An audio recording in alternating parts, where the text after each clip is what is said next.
Hello. Oh, Diva got the first word in before I even got to say anything. She's really on her A game today. How you all doing? Excuse me. Welcome back. For some reason, my cough seems to be back today. I'm not too sure why. I woke up this morning with a bit of a sore throat. I'm okay now. I think it's just that it was really dry.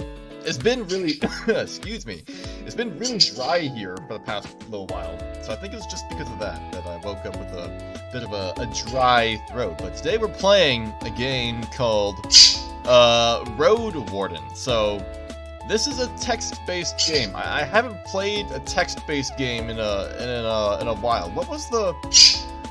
We played Electric Sleep, which was like a text kind of like narrative kind of game. And what else did we did like some AI dungeon, but then AI dungeon, I don't want to say it kind of went to shit, but like it kind of went to shit.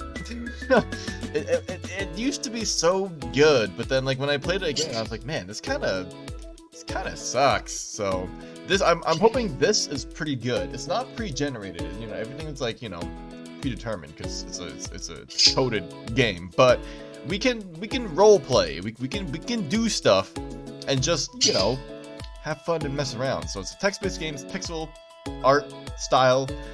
It looks really good. I really dig the design of this game, so I'm looking forward to trying it out. I found out about it like a while ago.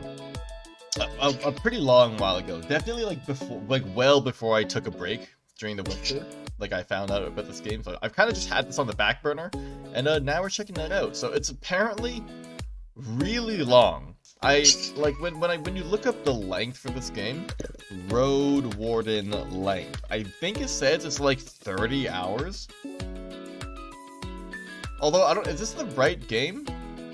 Yes. In fact, this is the web. This is the studio's website for then they say that this game is 30 hours long, but strongly depends on how fast you can read and how many quests you are going to involve your character in. Just remember that traveling in Warden is very fast, so you won't pointlessly walk around to fetch items or farm animal claws. There's no grind and the events play out quickly, so yeah, it's going to be as long as we want it to be. I don't know if I'm ever gonna finish it. We'll see if we like the game. Because there's no narration.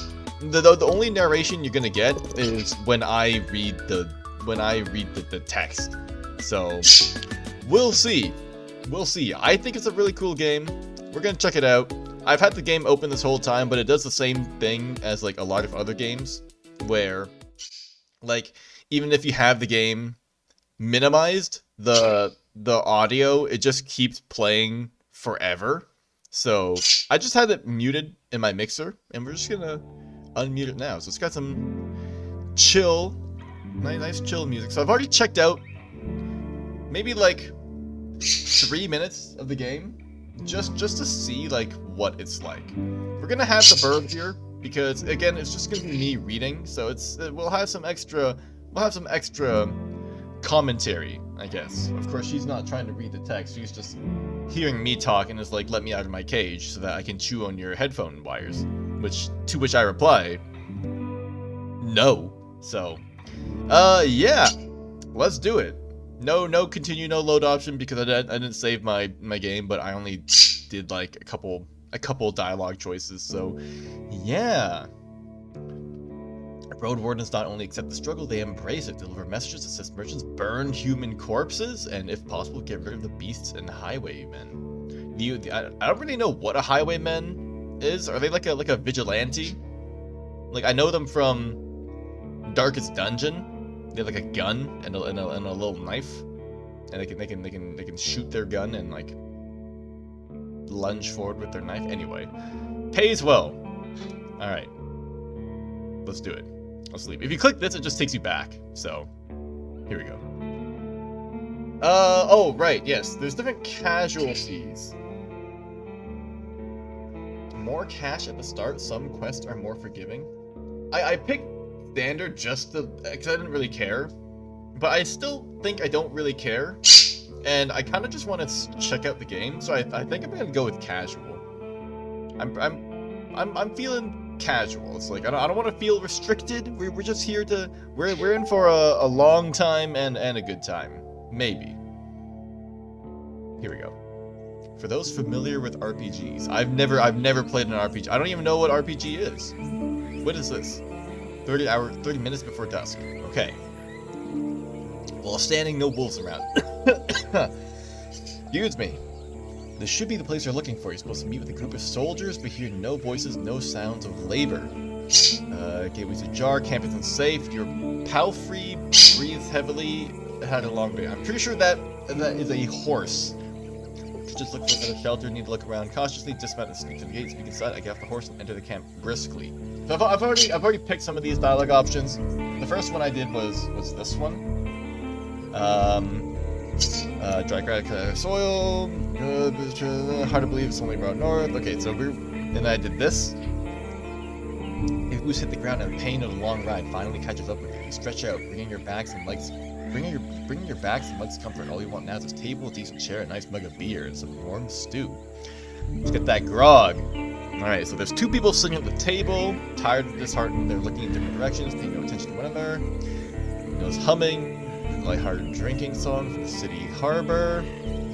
I don't know what happens if I pick this one, but I picked this one. They greet you, wave us over. Durable, decent boots, mace, head covered in iron. Alright. Second one, she's wearing a gambeson, but hers is a bit loose. She took off a corpse. Her head is shaven, and she's protecting herself from flesh-eating bugs. Her eyes are weary yet kind. She smiles considering the squad was sent here half a year ago. I didn't really read the text last time I did this. These two surely looked the part, though there should be more of them. 8, you believe. I let them speak first. It's nice to see an unharmed traveler in this godforsaken shithole. Makes me just a tiny bit hopeful. The bearded man's voice is strong yet timid. He'll be staying the night with us, I guess. There's an option for pixel text. If I do this and return, it fits the art style more. Well, we'll go with pixel text. We're soldiers, he and I, as the armored women. Her moments switches from half asleep to relaxed. We'll do our best to keep the camp safe, but if you were to take the first watch, it would be a huge help. Travelers ought to help each other, wouldn't you say? You think for a moment. To fully rest, you need a good sleep. So this is our first kind of like major decision. It's like, do we choose to rest or do we help them out? I think it's good to get in their good graces. Leave it to me. She rubs her hands together. I don't remember last time I had more than half a night of sleep. The hours before midnight should be the calmest. Just wake us up if anything happens. The man flashes you a wide smile. It's easy to wake us up, just yell. He drinks from his mug. Ask about their lieutenant. You wonder how to phrase your question. Whenever you meet new people, you can influence how they perceive you by selecting one of the attitudes. How do you... So we're asking about the lieutenant? Playful? Distanced? Intimidating? Vulnerable? Be sad, tired, afraid, or hopeless. Wow, you can really choose different things, huh? We're gonna lower the audio just a bit as it kind of like picks up in the drum department. Friendly. We're gonna be friendly. Friendly. Oh, we can see what the options sound like. Oh, interesting. I was hoping to meet with the lieutenant. Can we talk for a bit? I'm sure you're busy, so if you could just introduce me to your lieutenant. That's playful. I'm looking for a lieutenant. I'd rather speak with someone who's not going to waste my time. Jesus. I had a long journey. I need to have a word with the lieutenant. I like that. I like that one. The woman stands up and approaches you. She pays little attention to the sword at her side. Her shoulders are straight, eyes worried. It'd be me, traveler. Are you in trouble? There's only the two of us here, but if you're lost, we'll take you to the nearby inn right after sunrise. Actually, she's like, she pulled the I'm the manager card. Alright, well, I'm actually your new road warden. Wouldn't you know? Really, the soldier in the shirt leans forward. That explains how you got here in one piece all by yourself. You look exhausted, adds the other soul. Don't you have a mount? I have a horse. It's waiting outside. Shouldn't you unsaddle it? I bet it's tired. A long pause. I assume you're here. Not to meet our lieutenant, but rather to get some direction. I'm Tulia, and I'd be happy to help. I shake her hand. It may be a trap? I step back. I shake her hand. How do you want people to call you? Seth.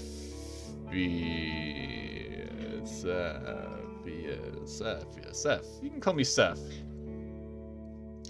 Her grasp is confident, the shake is slight. Just keep your horse away from the tents. We don't need to smell its dung. There's this one issue. The soldier in the shirt also rises to his feet. We have no tent to spare. You'll have to use a blanket or something. No problem. I enjoy observing the stars. No problemo. That's made for me. Your mount looks around and snorts anxiously. Not many humans could ride a horse. It's not only taller than you, but also bulky, as heavy as it is strong. Horses were brought to the Dragonwoods from the conquests in the south. They can trot for a long time, but won't outrun some of the local monsters. Your palfrey needs to survive, but without you too would be lost. It's my only companion here. I want it to feel at ease. I don't care how it feels, but I need it to be strong if I want to travel, and I can't afford another one. I guess that's technically true, but it's my companion. It takes a few steps towards you, scolding you with another snort. You scratch the bottom of its neck with strength and confidence, just the way it likes. Humans see useful animals and even pets as monsters in disguise. Getting emotionally attached to them is believed to lead humans to their doom.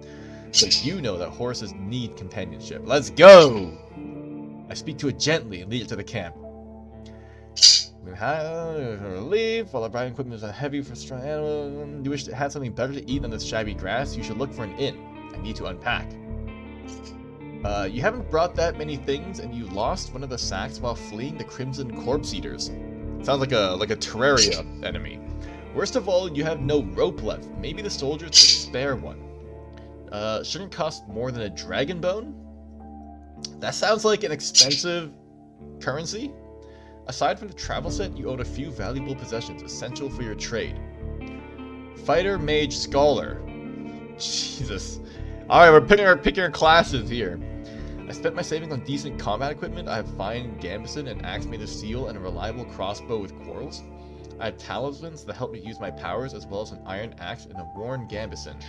I carry writing instruments and alchemical ingredients, as well as an iron axe, a worn gambeson, and a healing potion. Okay, so we always have an axe. Fighter gets a good gambeson, which is like armor, I guess, and crossbow. Mage gets a worn gambeson, but fucking wizard powers. Scholar gets books and a potion, alchemical ingredients. I want to learn more. As a fighter, you'll have an easier time in physical challenges thanks to your superior equipment and hidden bonuses. Holy shit! Hidden bonuses during dice rolls? You'll be physically more capable. It's the best class for RPG beginners. Their reliance on physical strength, your special abilities won't be available to you if your vitality points drop to 0. The mage uses Numa. Numa, yay. Numa, yay. A limited pool of energy points that can be spent to cast a few humble spells. Magic won't protect you better than a sharp axe, but as a mage, you'll be able to heal faster while resting. Detect magic in a mysterious area, distract the beast with a simple trick, and find a common tongue with other magic users.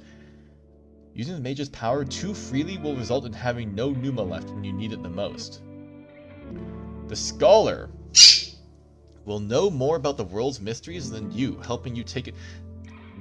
How does it know more than me? I am me, and you are I. Helping you take advantage of some unusual situations. Your character will impress the locals with his knowledge, and you'll be able to read the sparse written clues without anyone's assistance. Scholars struggle with combat more than the other classes, but with enough carefulness and exploration, you'll gain access to alchemical mixtures that will help you escape from many dangerous situations. Huh. Interesting. Basically the question is, do I want to be able to fight better, or do I want to be able to, like, explore more? Access to alchemical mixtures that will help you escape from many dangerous situations. That sounds interesting. Struggle more with combat. We could just fucking murder everything. It's the best class for RPG beginners. The weakness is their reliance on physical strength. Your special abilities won't be available to you for vitality points dropped to 0. Vitality. Is that the same as health? Or nah? I am unsure. I will go with I will go with... I kind of want to pick Scholar. Your character will impress the locals with its knowledge, and you'll be able to read the sparse written clues without anyone's assistance.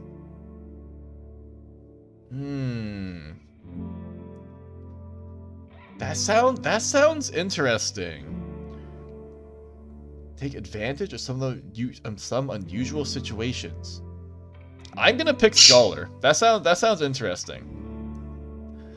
You unpack and inspect your belongings. Your water skin isn't pierced, the sparse clothes are still there, just in case you take a look at the wooden bowl and mug, your cape, tinder box, bandages, food rations, knife, nothing special or too cumbersome.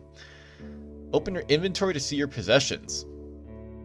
I see. Food rations, dried meat, crackers, nuts, seeds, fruits, and water, which spoil slowly and don't require additional cooking. A fresh healing potion. An earthenware bottle with a liquid which heals one's wounds. Nice.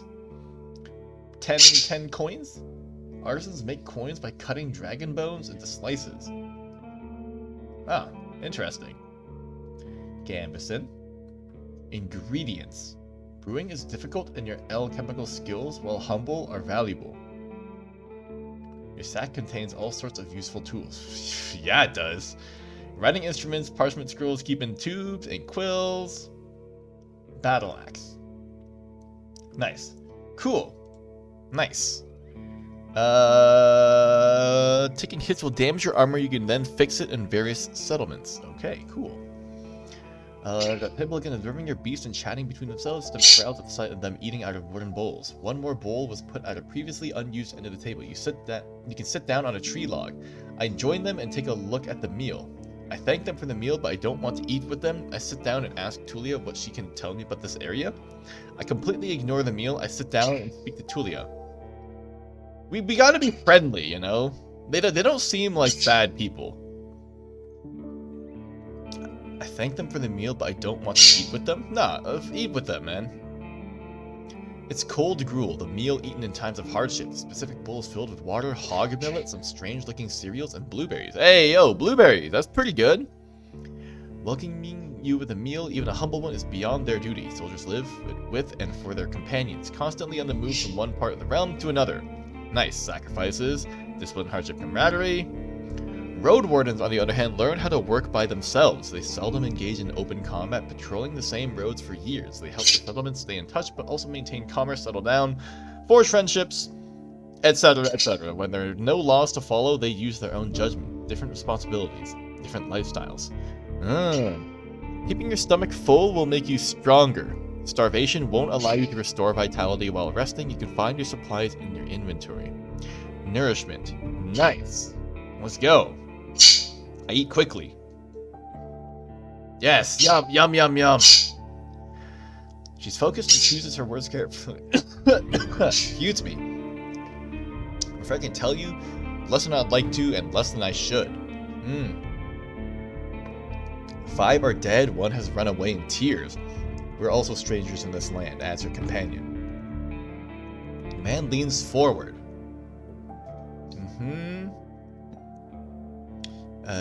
Boredom, his untrimmed beard hides a much younger face than you originally thought. What did the officials tell you? I expect not that much. No soul governs these lands. I share what I consider to be relevant. What I discussed with the officials should stay between me and them. No, they deserve to know.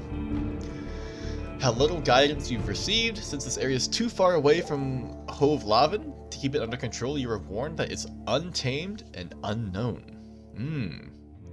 Why, truly wild. Who knows how many villages, bandits, or monsters may be found in these unmapped hills and forests. From time to time, new people come here to look for boundless opportunities. Most of them never return. Do they turn into walking corpses or find what they're looking for? No soul could tell me, so I was looking for your guidance. What? That's not the right button. Because right-click opens the inventory. Holy shit. Oh my god. I just see the dialogue options. The lieutenant drinks from her cup and crosses her legs, ankle on knee. Seeing her chair makes you doubt she'll ever find a comfortable position. Where should we start? Oh god. Okay, so this is lore. What should I know? Any ideas what happened? I've lost my rope. What happened to your squad? How did you become lieutenant? What was your squad's mission? Anything I should know about this camp? If you were me, where would you go next? I need to ask them about the peninsula, the road warden, and the rope. Okay, so that's the important stuff, but I can't ask about everything. On our decent palfrey, I guess it would be 3-4 days. Here you can reach the coast in about a day as long as you don't make any stops. Do you know the situation? Why no ships can get there?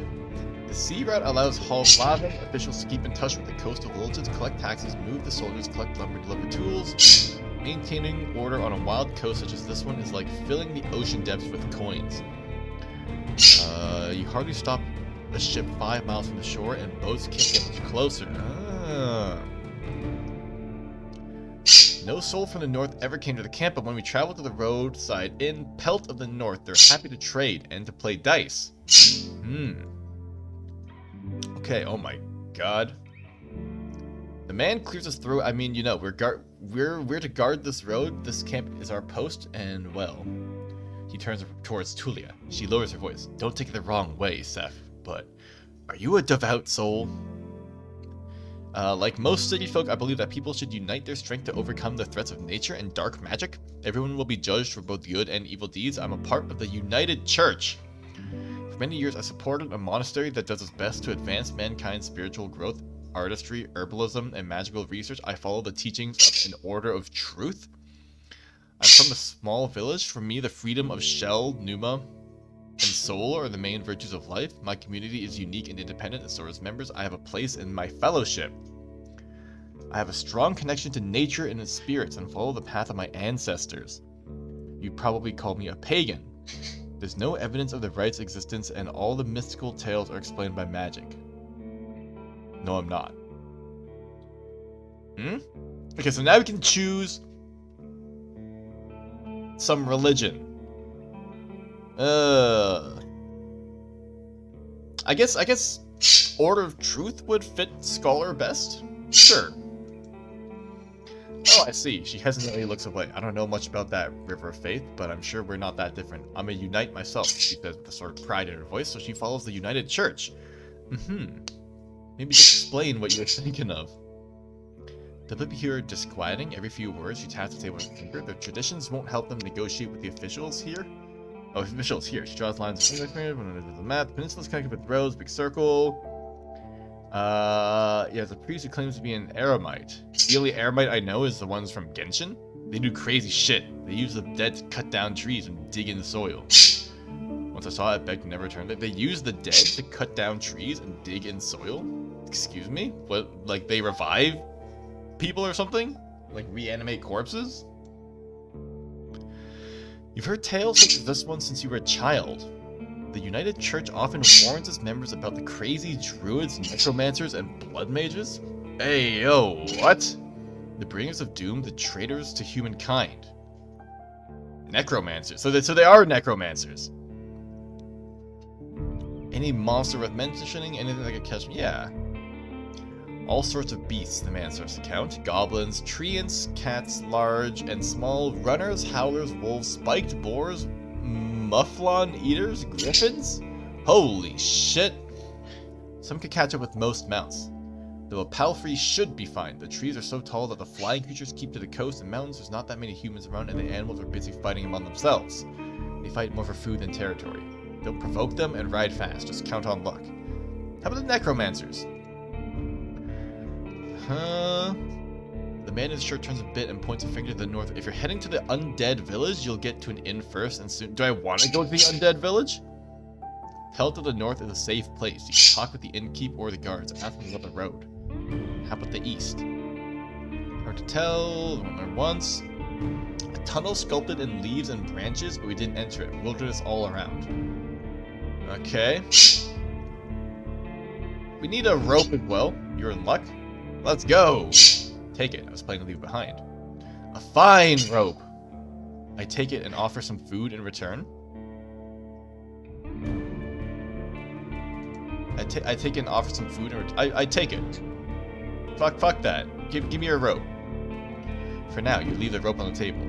Okay, nice. I'm not giving you my food. Are you insane? This is my food. Any idea what happened to the previous war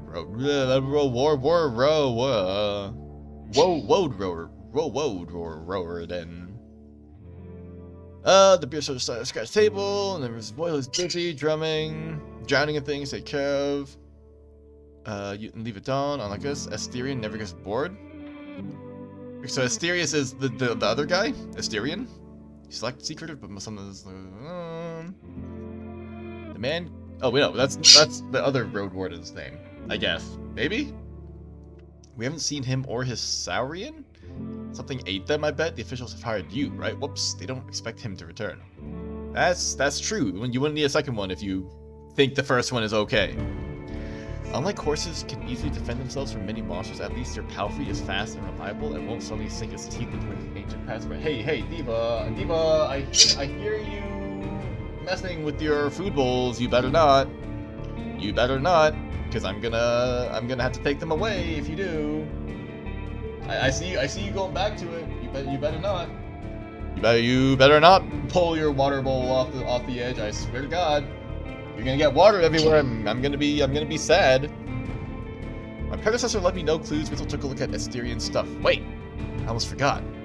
He has kids in a village near Hovlaven. I was planning to take all his things there: a pouch, a second spear, a decent bow, some potions, quite a treasure.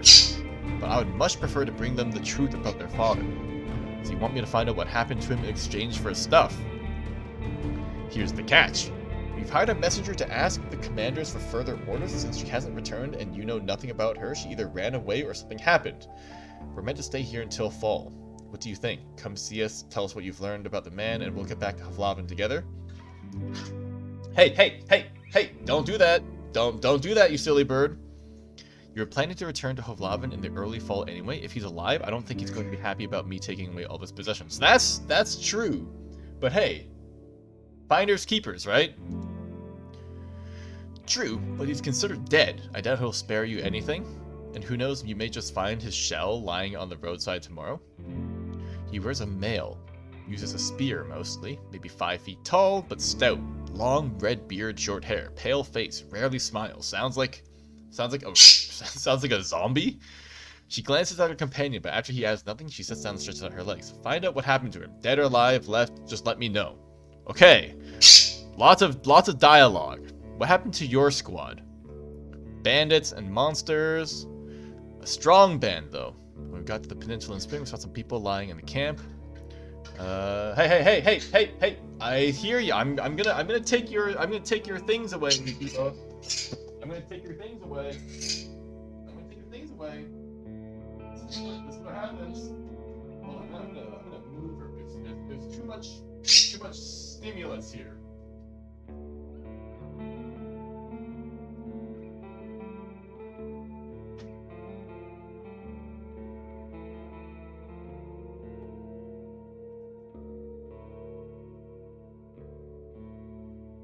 Okay. There's a little bit too much stimulus here for the little bird. She keeps pulling on her, like messing with her water bowl. She's gonna get water everywhere. If you decided otherwise, you would have died that way. The innkeeper explained that the camp is a trap, that the armed ones pretend to be soldiers, stay there at night, lose everything you have. Slave hunters. They killed some, took others away. It kind of worked. We asked them for the help, but they refused. We had to clear the entire camp on our own, and that's why 3 of our people died. It's not like the lieutenant didn't make a mistake. He wanted to get rid of them and take over their camp, but we didn't know our enemy well enough. We were outnumbered, and they had an ice mage. Janna! She looks at you. At least we cleared the road. Saved lives. Monsters. To an experienced, caught by a treant. No orders, some sort of ritual hunt, so a werebear tore her to pieces. Holy shit, the last one tried to act tough. Didn't tell us that he had cut his hand while cleaning his gambeson. We had to cut it off, and he was so ashamed that decided to walk north, find a new life, disappear. He tried to act tough, didn't tell us that he had cut his hand while cleaning his gambeson. He lets out a ghastly chuckle. We had to cut it off. Why? Is it like poison? Cursed? What a colorful journey. The man tries to drink from his mug, but it's empty. You've made this place safer. Barely. And who knows if it was worth the lives and effort. There's only 4 more dialogue options. Not much of a story. Looks at her hand, which is currently rolling a mug over the table. Strict order of, what should I call it? Leadership succession. Hovlaven chief selects commanders. Successor. Hit by a slingshot? His boyfriend jumped to help him, but failed to protect either of them from a spell. It's like a ball of ice that hung above them and exploded, piercing their heads, completely avoiding their shield. Really unpleasant. Nice. That sounds really, really pleasant. And you were the third one in line. Jumping like that to save a man in the middle of an attack doesn't sound like a wise decision. That's not the right thing to say in this situation. I didn't plan to become a leader. I'll get demoted once we return to the city. I prefer to follow anyway. What you doing here? You know, the huge. Keep the roads safe. Keep people alive. Let's just say it would be nice to have a reliable outpost somewhere nearby. A place where you can always find a group of fighters willing to protect you in the name of the law. Stop! In the name of the law! For the king! Anything I should know about this camp? The story is brief. Some merchants built the camp to have an extra stop for mules and donkeys. It stood abandoned. These highwaymen are no more. The situation may reverse. Time will tell. You can sleep here whenever you want, though don't expect to wake up without a pain in your back. Where should you go next? The soldier answers quickly to the inn, of course. He grabs his empty mug, the one northwest from here. If you can't afford the room, the main hall is free of charge. Locals rarely gather there. The northern road is much more traveled.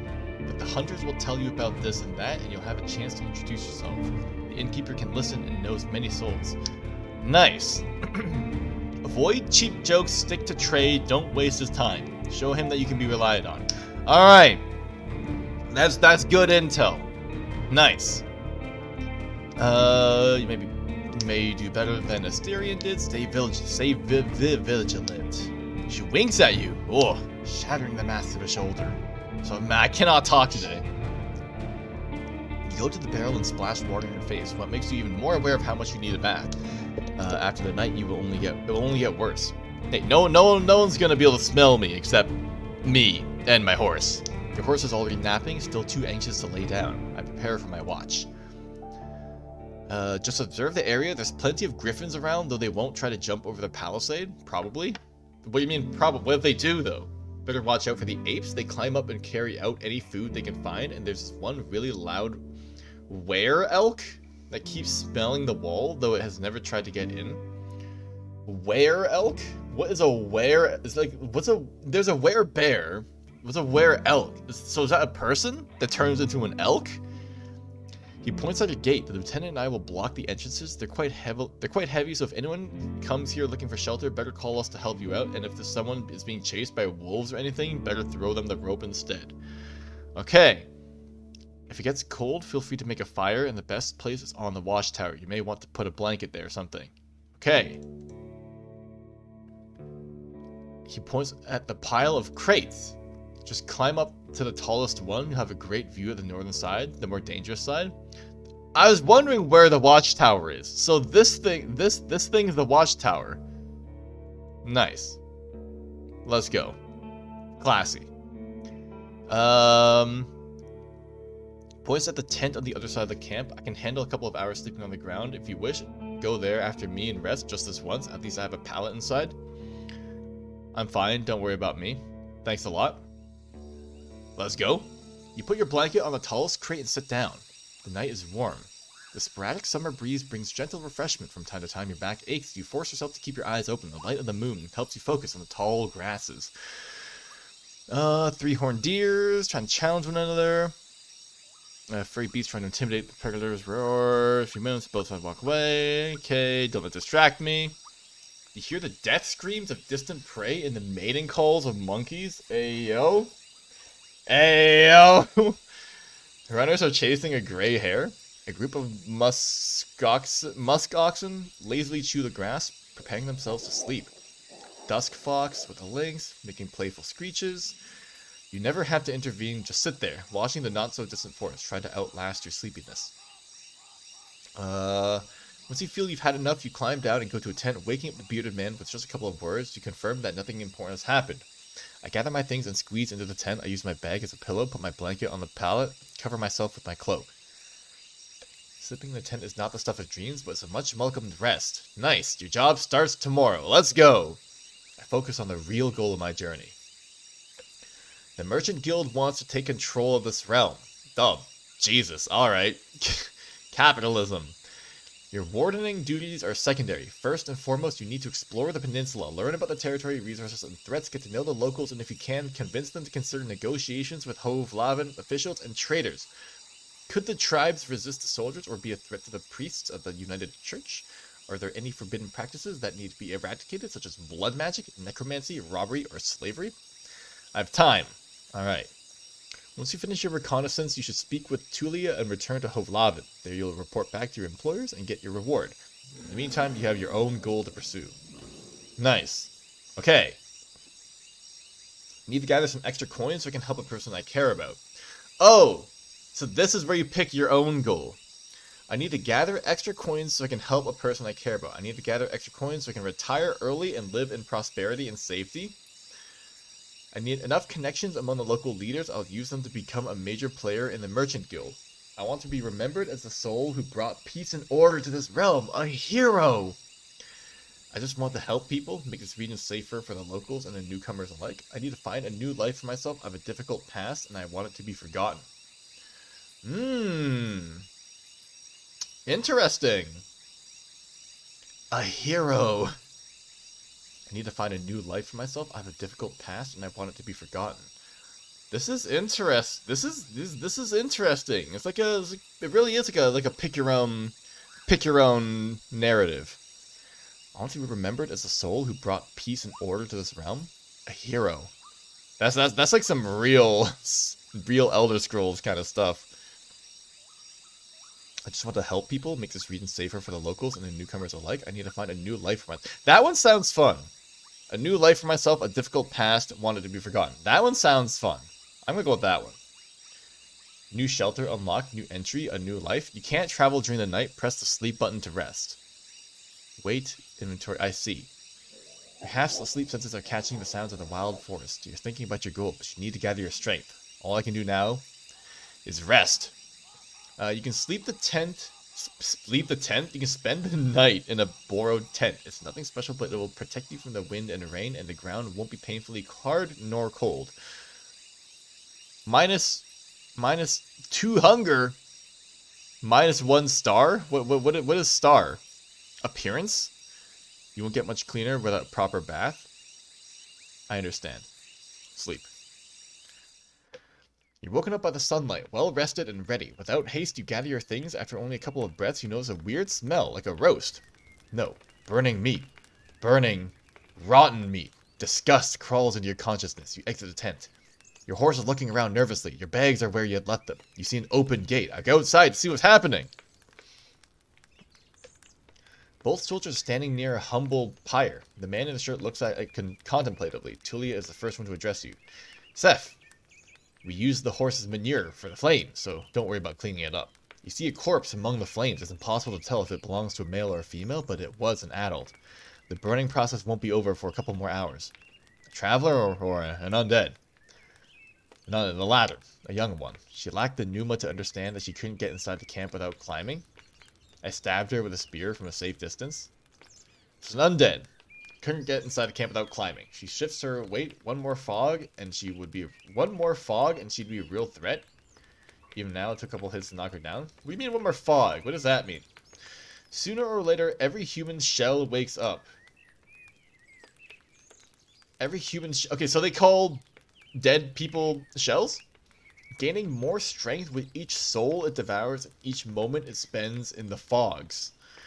Burning the dead is not just a religious practice, it's a necessity. Soldiers, priests, village mayors, even road wardens. Making a large pyre takes a lot of time, but it saves lives. Tulia calls us undead a she. Most unites hesitate to do so. Interesting.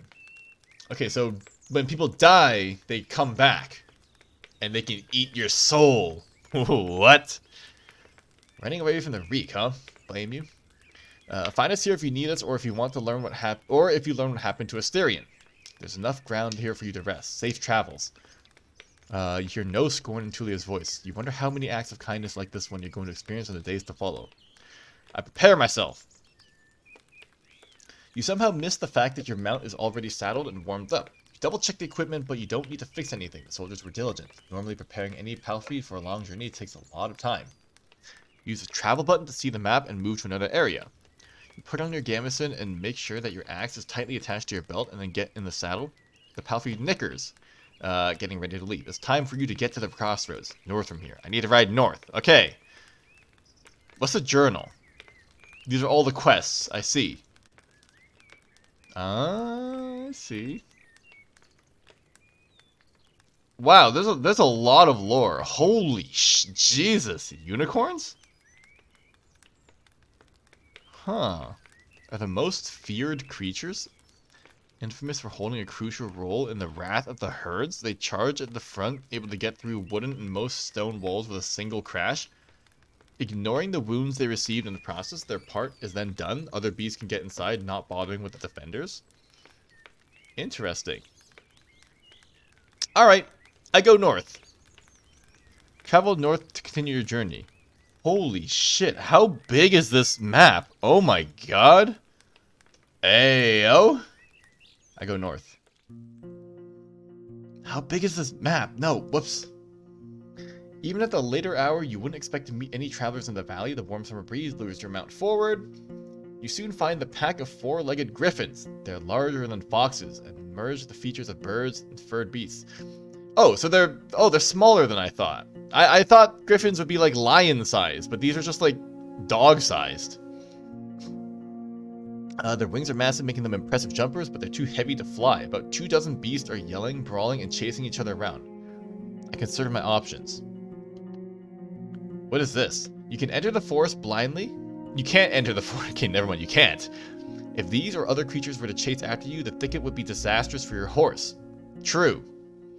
Usually the safest approach would be to stay where you are and just wait for the pack to get hungry. It may, however, take up to a couple of hours. You're thinking about your conversation with Tulia. You've got a lot to do and time may be of the essence. On occasion, you can use the scholar's education to unlock unique interactions. Let's go. Knowledge. I mix black powder with Gladon that grows nearby and the dried skunk sorrel from my bag. Once I ignite it and throw it at the griffins, they'll scatter. Whoa. The dice icon marks actions that involve a random chance. Fuck, alright. So that makes every run different. Thanks to your education, you can read and practice alchemy. Yes. Wait, so can I make infinite of this stuff or nah? Inventory.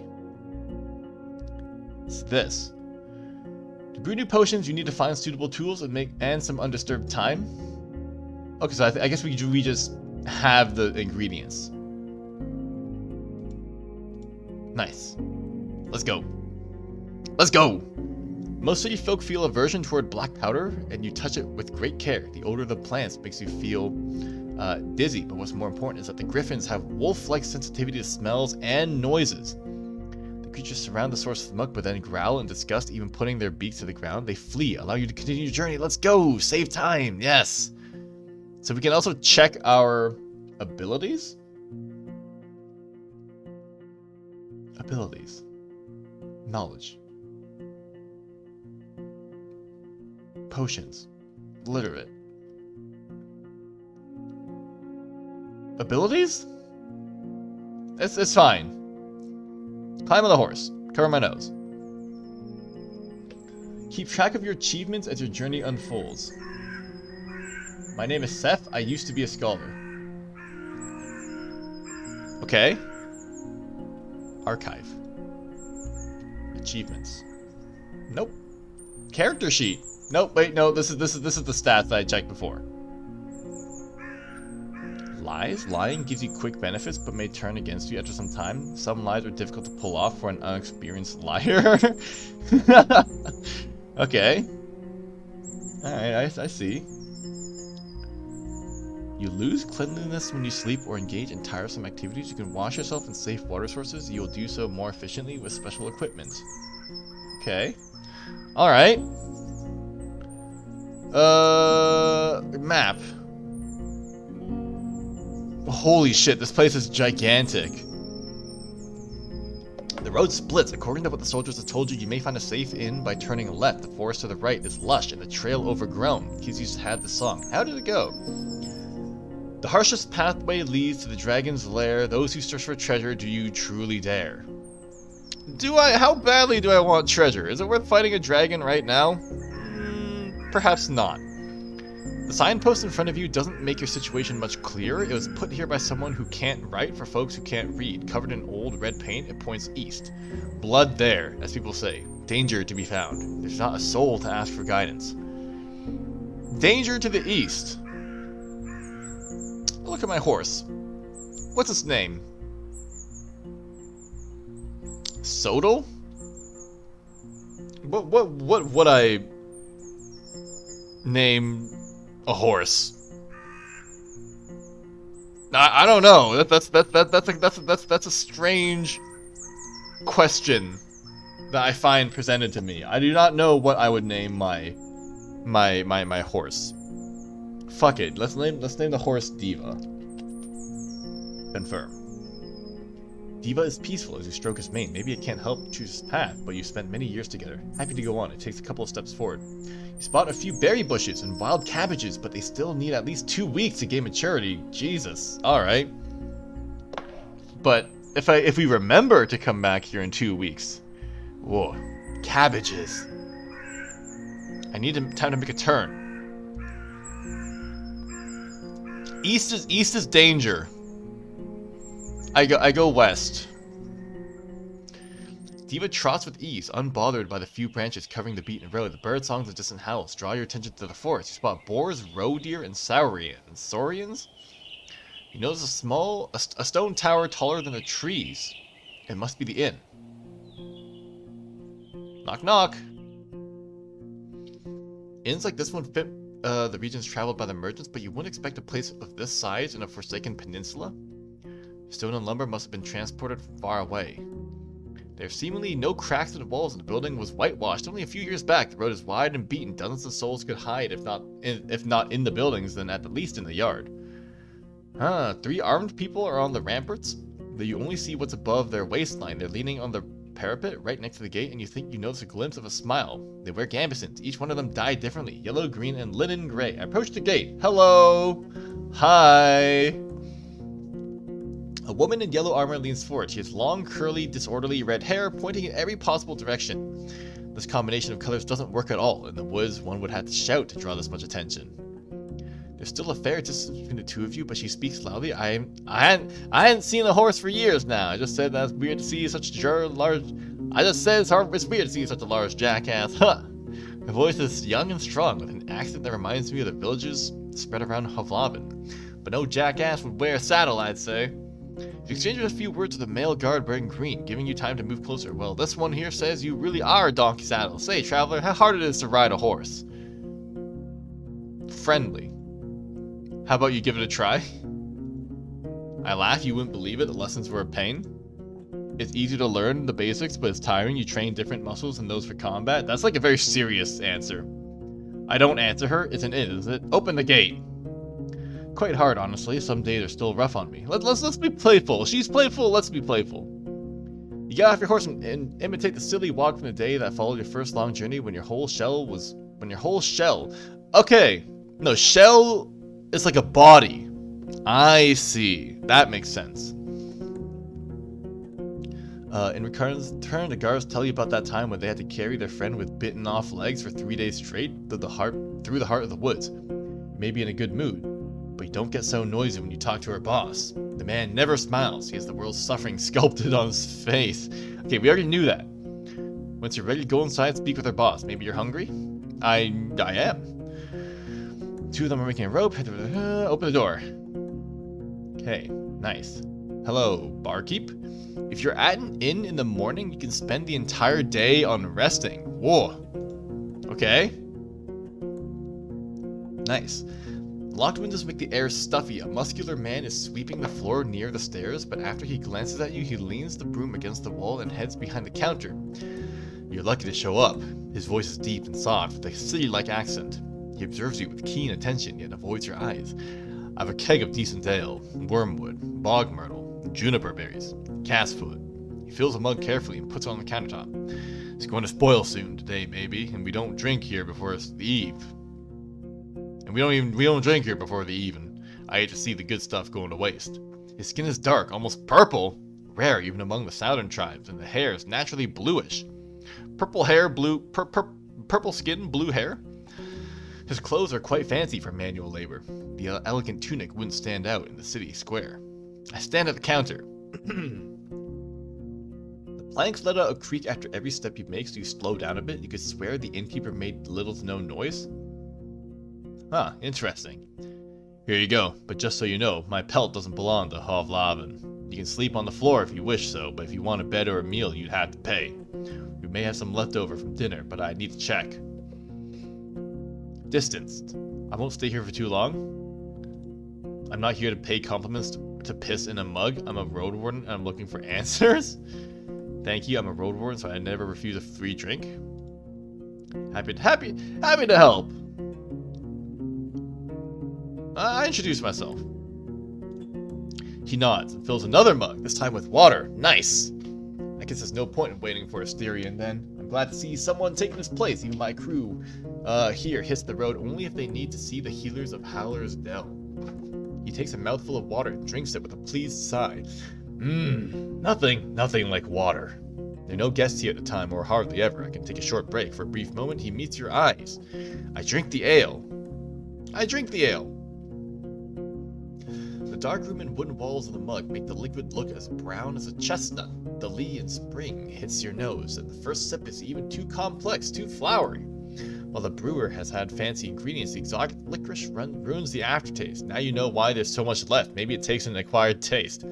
I was hoping to see someone willingly to patrol the roads. Maybe you'll help me with a worrying thought I have. Man, we're just getting quests left and right, huh? There are brigands in the woods. Our place is a stronghold, so I'm not afraid of an open strike, but they've gotten more active in the last 2 years. One day, they may steal our furs, and I have no doubt they're the reason why merchants come here only once.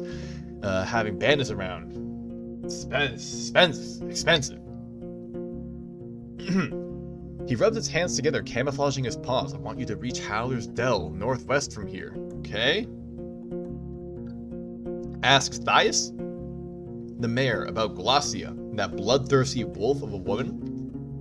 I've heard rumors about a raid in the north. If Glossia is ready to break the truth with locals, I'm willing to join forces with them to get rid of their band. Holy shit, what? He looks at a nearby dragon bone. Not too difficult, right? Just do it when you have a chance. A couple of days won't make much of a difference. I'll pay you 2 coins when you get back with the news. Fine? Sure.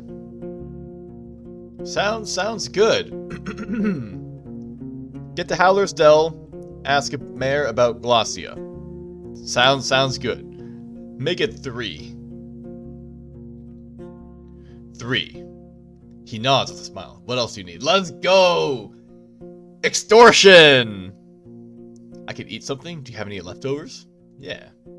Yes, I feed them to our boar. I won't give them away for nothing. He tells you to wait, then leaves the building for a few minutes and returns with a wooden bucket and a long stick ending with a hook. Go through the gate and turn left. You'll see a bunch of bushes. We need some berries. Bring me a bucket full. You'll be done in half an hour or so. Your horse could use a nap anyway, and I'll prepare something to fill you. It's a long curved claw, almost black. Half an hour? That's quite a lot for berry picking. Do I look like someone who forages for berries? Sure. Tools are cold, not too heavy. You notice a pair of thick gloves at the bottom of the bucket. Ah, the berries were not a problem. Unlike the snakes, better scare them away with a stick or move them with a hook, and protect your hands. The little ones won't eat you, but don't get bitten. Ah. Okay. I have other questions.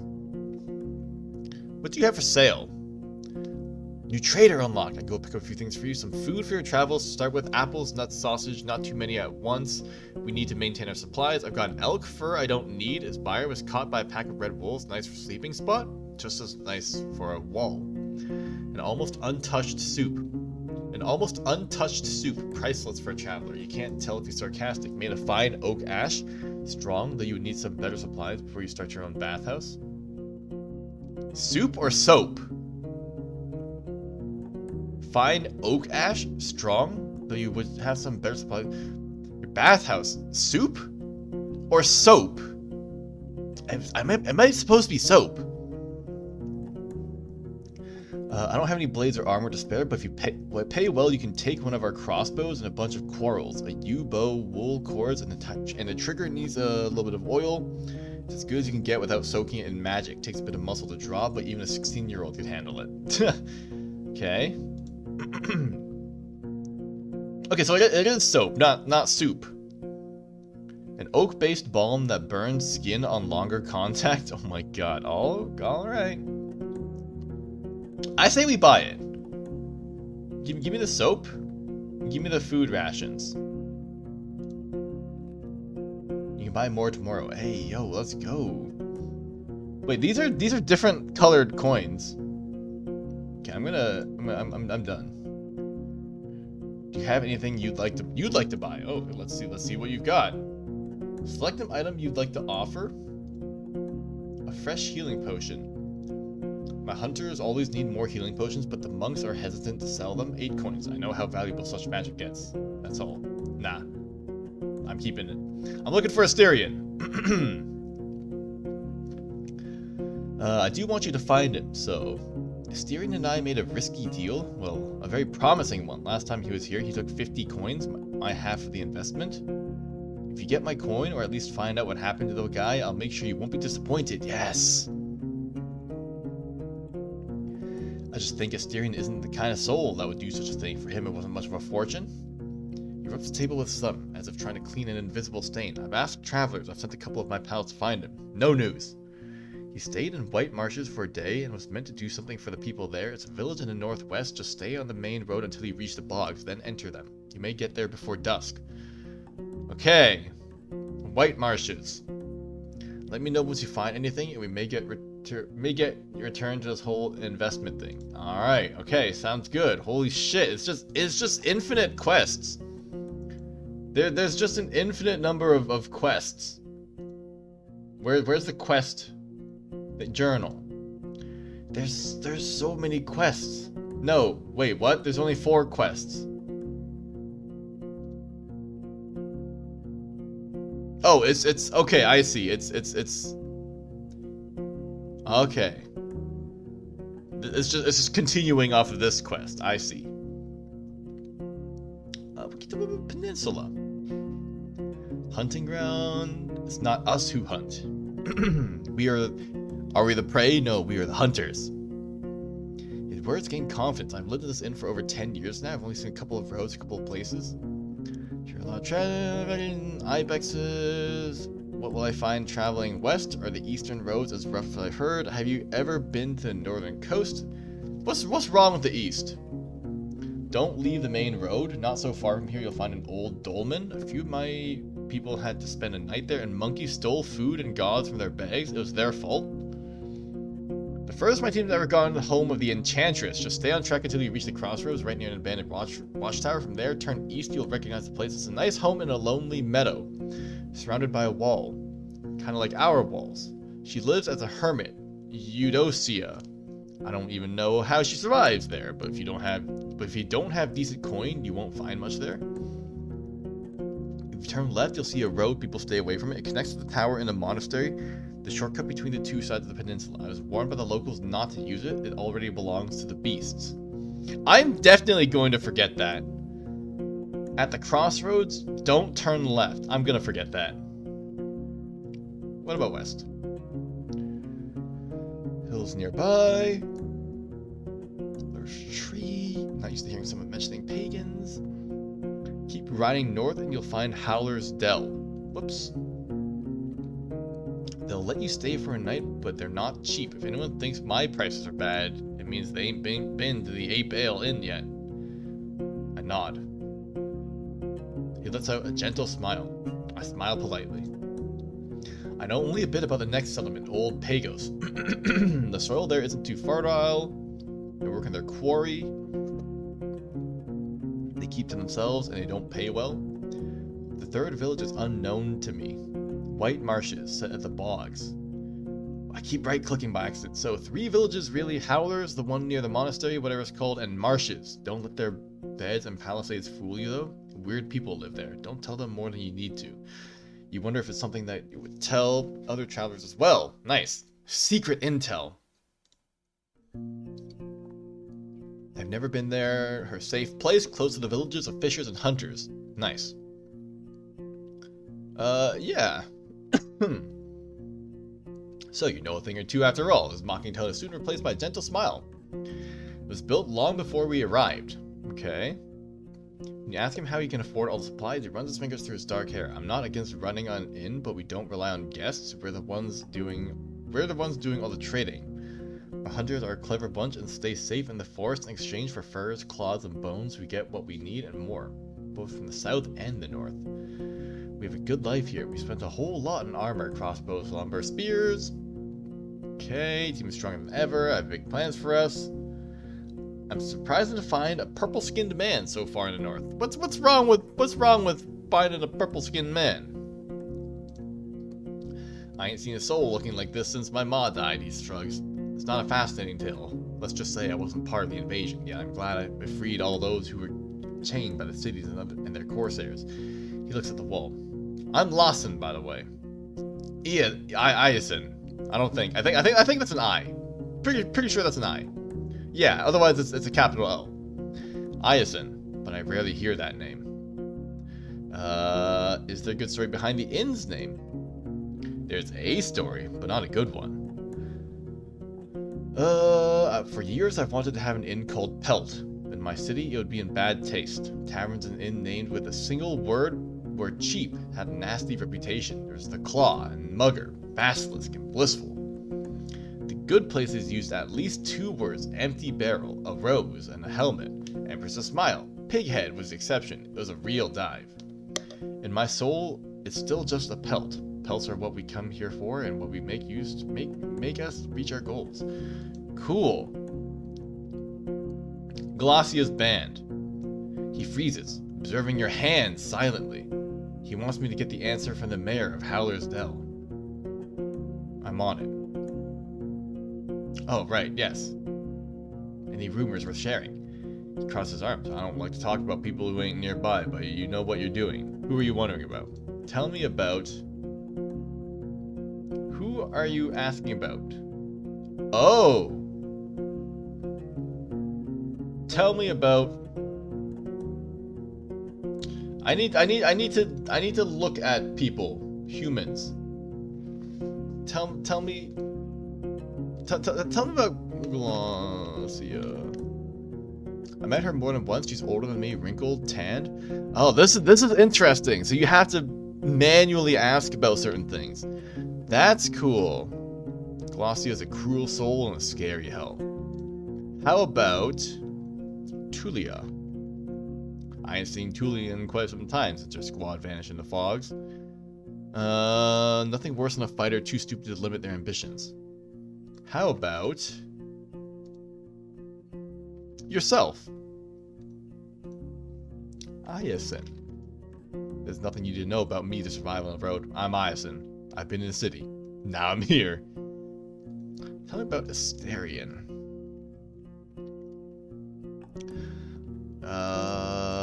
Say things. He leans forward, looks at his boots. Asterion was a fine man, a quiet one, but not dumb. He aided me many times, not for free, of course, and when he couldn't finish the job, it was for damn good reasons. You know what? He looks you in the eyes. He is scrupulous. Patient. I'd be shocked if he died because of some mistakes of his. Maybe the bandits got to him. Why not? Who else can we ask about? I think that's it. Is there anyone else we can ask about?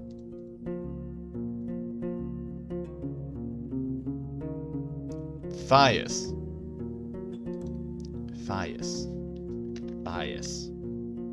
People say she's a good mare, but she's rich from birth, so also careless. She doesn't know the struggle, the hunger, and the dirt. She may be frivolous, but isn't stupid. If you're smart, better keep your eyes open. Interesting. Cool. That's all I need. I go outside. You step outside. Diva's looking around. You hear the sounds of work coming from the armorer's workshop. I should go outside and forage for berries. Whoops. The innkeeper knew what he was talking about. You put on the gloves and look through the bushes from a safe distance. It doesn't take long before you notice the first serpent lying on a rock somewhere in the thicket. The creatures are not that large, and even if some of them hiss at you or slither closer, the jabs of the hook keep them at a distance.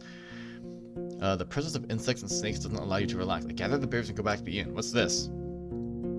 I noticed a shrub that's not like the others. Special shrub. You added marsh mules to your bag. Yes. One of the bushes in the back has more berries than the others. They're purple, and as you squeeze one of them, you recognize that these are marsh mules. In small amounts, they are added to pies, sauces, and beverages known for their delicate sourness and sweetness, unique but not intrusive. Still, eating a cup of them will make one sick, if not poisoned. You're surprised to see them in a meadow, far away from a wetland. You could use them at an alchemy table if you can find it. For now, you put a fistful into one of your jars. The others are still a bit greenish. Nice! You return to the courtyard. Two of the guards are participating in a friendly skirmish. Their wrestling is accompanied by a crowd. I enter the inn. The innkeeper's mixing something in the pot at the stove. So, you again. Need anything? I put his fruits on the counter. Here you go. Berries. For you. Great. I've got cabbage stew with a few goose chunks for you. I'd serve it even to merchants if there were any around. The meal's warm and filling. It's well seasoned and not overcooked. Less food. And like I said, I rarely have food to spare, but feel free to ask if you ever stop by. You may be lucky, and I've been cooking my whole life. Thanks! How did that old hook of mine work out for you? I see you still have your hands. I've lost it! Oh!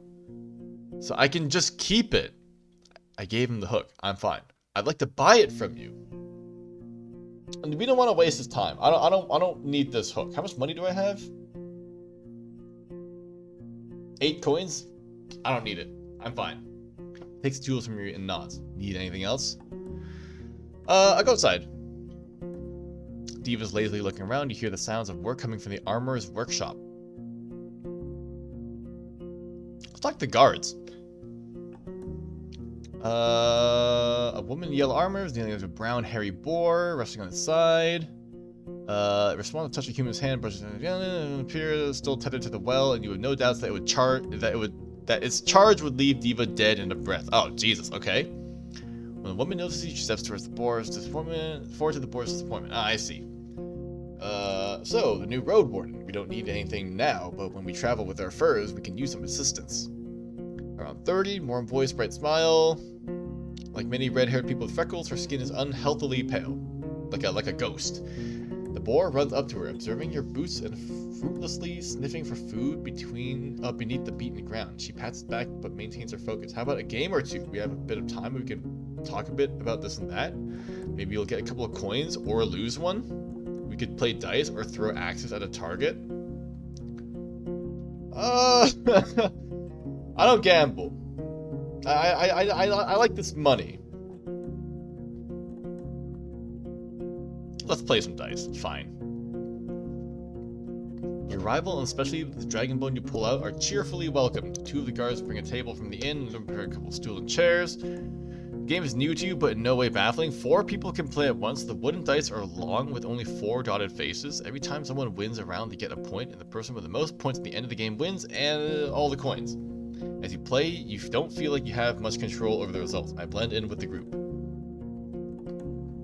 You share casual jokes, memories, and views. Diva and Tulia's camp are also brought up. Drinks are here. It's a poor beer made from the leftovers at the regular brewing. Cold, sweet, doesn't reach your head, but you try to avoid the smell. Just don't spill anything. The boar may get sick. In just a few minutes, you get 2 points, which are now represented by smooth pebbles. You don't really know how you got them. Either you don't get the strategy, or it's just pure luck. There's a strategy to this game. I can see it. I can't be sure I'll win, but I can play better than they expect. Yes! Scholar! Yes! Your score is the lowest. No! You move a dragon bone to the bold, quiet man with wide nostrils who has the grin of a wolf after the table and the chairs are moved back in the building. The guard in yellow armor asks if you can help with anything. Fuck! Man! Foraging for berries. Don't worry about it. Usually we forage by ourselves, but he wouldn't ask you for a dragon. He wouldn't ask you for a dragon for a meal. He gives small jobs to people all the time just to see who agrees to do them. Wants to judge who's of use and who's too proud for their own good. Nice! Good choice. Good choice. Nice, nice, nice. Sometimes hide in the south is a risky spot. If you have to go through the tall grasses, watch out for what's on the ground. There ain't many archers in the trees. There's all too many worms, even larger than a water leech. I hate that. Oh, what was that? After a brief giggle, her voice gets cold and serious. Nah, Road Warden, we don't use names and stories among friends. You ain't one. We use names and stories among friends. You ain't one. Don't make me tempt curses. She doesn't trust me enough to tell me about herself. I have some questions about this place. Not much to tell, honestly. There are beasts around, both wild and game. There's an unusual tower. I'd expect it to be closer to the gate and shorter. Any interesting creatures? Your group seems to be quite attached to this boar. How could you not?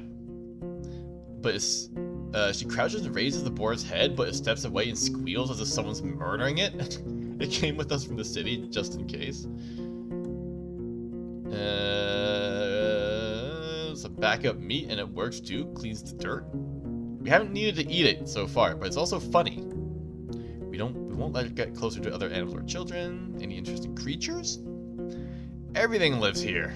I swear we saw a few dragons, a unicorn family, a battle between trolls and goblins, faced 2 beastmen, and a gargoyle, and a hunting queen shouts. And a hunting queen shouts all the time. It's a hunting queen. There's so many things in this game. I'm trying to wrap my head around all the lore and then the world building. That's an unusual tower. I'd expect it to be closer to the gate and shorter. Yeah. Like in Hovlaven? Fair, but it ain't here to protect the gate. The tower is meant to be used by those who observe the deep forest and look out for fires, dragons, and any winged creatures that are looking to roost on the roof. Baldy. She nods towards a man who, indeed, is completely bald, has a great eye, and sees well. Even in darkness, he's got the night vision. What do you usually hunt? Anything we can eat or sell? That makes sense. Deers and aurochs are delicious, but we don't always look for taste alone. There's value in bones, antlers, claws, tusks. Things people use to make tools or sculptures. We use some of them to make tools and spears. You can never have enough spears. She pauses and looks at a strand of her hair, and then suddenly speaks up again. And we look for furs, of course. Nice, okay. I keep clicking the wrong button. Howler's Dell, but only to trade. Never seen a beach. The only port I've seen was from Old Pagos. Old Pagos is a good place as long as you don't mock their order and act nice. They'll also be kind. Boss says they're too serious for him to stand them, but at least they don't bite without reason. Okay. What about necromancers? It's something new. I've never been to White Marshes, but over the years we saw people moving away from there, south. They told us that the place has changed too much. A priest died, I think, and the new one awakens the dead. Sorry, Road Warden. That's all I know. She's hiding something. If she's hiding something, she sounds convincing. Thanks. Wild creatures. Our knowledge is valuable. I don't know. She looks at the boar, which seems to be obsessed with the clump of grass growing next to the wall. 15 dragons, no less. I don't have enough. Friends? Well, depending on the friend. She gives you a radiant smile. Let's say 15. If it's too much for you, maybe ask me after you spend some time around, show us what you're capable of, or play dice with us when you have an hour to spare. Ah, they crave gossip. No, I don't have enough money. Alright, I walk away. Let's go to the armorer. Huh? Past the well and find a small open shed, not unlike the stable. Is it somewhere here? I don't see it. Is it this part? No, that's the front door. I don't know, man. Hammer, sharpening stones, 2 people sitting on a long bench versus male, maybe inch-long hair, cleanly shaven face. There's a boy, 15, wearing a crude outfit of a farmer, glances at you but soon returns to sharpening a long dagger. Greetings. The man raises his head, but it's the boy who speaks, focused on his task. He ain't talking. Tell him what it is you need. The man smiles in confirmation, looks at the piece of garment in his hands, then looks around, shrugs, and returns to you with a raised eyebrow. I'm in need of your services. Could you patch my clothes if they are torn? I'm in your services. He nods, points at the laces in front of your jacket, raises his clenched fingers to his shoulders, then gently spreads and lowers them as if he's taking off a robe. You follow his command and allow him to properly inspect your gambeson. After a few minutes, he gives it back, then reaches for his pouch. He pulls out 1 dragon bone, shrugs, then another one, and waves both of them in the air, pursing his lips. He makes a few speech-like noises with his empty mouth, groaning what sounds like, I don't know. I consider his offer. Gambeson repairs. In 1 hour, your jacket will be carefully patched up. Okay, Okay, go back. Interesting. Could you patch my clothes if they are torn? He shakes his pointed uneven seams on his own tunic and grabs a crude bone needle and shows you its broken head. He wouldn't even if he had the tools, but you can try in Hallersdell or Gale Rocks. Okay. I look at a youngster. Learning a trade, I see. Kind of. Yes, but we both ain't masters. There's not a soul to teach us, so once I'm ready, I'll try hunting instead. Fixing things for others is boring. The man grunts a sound, though you don't understand it. Seeing your face, the boy chuckles. He said safe. Let's meet in the middle. Boring, but safe. The man nods. I leave. Okay. So we can... I don't need a repair. I think it's fine. Let's go to the well. The recently renovated wooden roof covers the well from rain and birds. One of the guards is enjoying the cold drink he drew with a bucket and tells you to use only as much water as necessary. The oak ash soap you own can help you get cleaner. You need 3 pieces of bathing equipment to get more out of this place. Ah! I wash. Nice. Splashing yourself with cold water from a bucket won't take away your smell, but it's enough to remove the tallow and sweat from your skin, or mud stains from your clothes. I won't get any cleaner here. My clothes need no washing. I step away. Alright. It's time to move on. We continue. Nighttime shelter, daytime rest. Meals or supplies. Trader. Tailor. Safe water source. Oh, I see. I see. Oh, and it tells you the travel time. Okay. The road uphill meanders, slowing you down and forcing you to pay close attention not only to the shadows of the trees, but also to the light, rocky passages. I keep an eye out. Oh. Okay, we're good. The ruined village. Never mind. Standing in front of the gate, you hear no voices, no tools. If you want to travel any further, you need to ride around the palisade. Searching the ruins may take a lot of time. The broken gate in the north will lead you to the village. The sound of the gentle river reaches you from the east, where you see a saggy fence surrounding an overgrown pasture. Behind the burnt building in the east, you see an oddly barren field.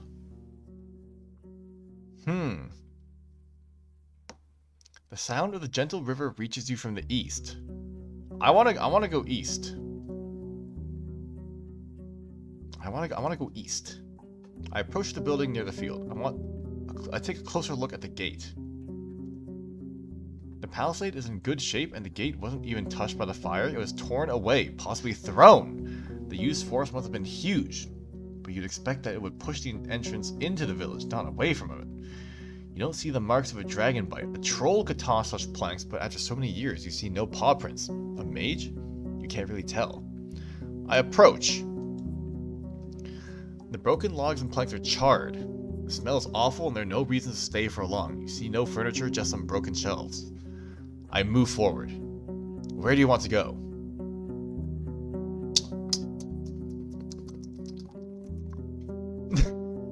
I explore the southwest part of the village, the fields, or the pasture. I want to check out the pasture. You don't find a single sign of the livestock that lived here in the past. Any bones, horns, antlers, or dung have already been devoured by the wilderness.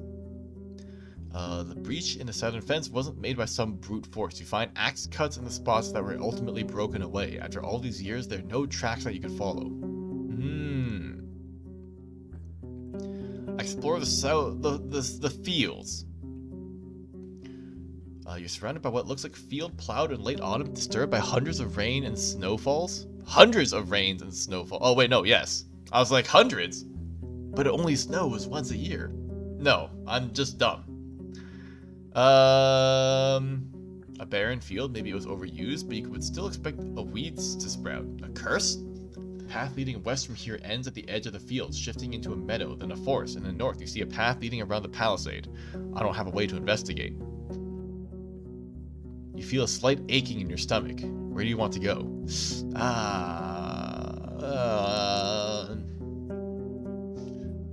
I return to the barren fields in the southwest.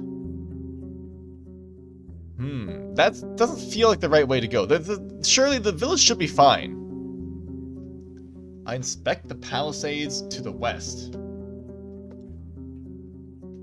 The tracks of human footwear and many more ape footprints cover the path formed around the palace's breach. The wooden stakes spread on the ground are rotten, covered in mushrooms, small flowers, insects, and worms. Hey, use your alchemy knowledge to check out those mushrooms. A good source of animal goblin food, though you expect them to also hunt for the birds and eggs. The meadow in the west turns into a forest quickly. The grasses in the north surround dozens of tree stumps already covered with moss and fungi. Going south, you'll reach a large field, though you don't see any crops. I shouldn't enter the forest.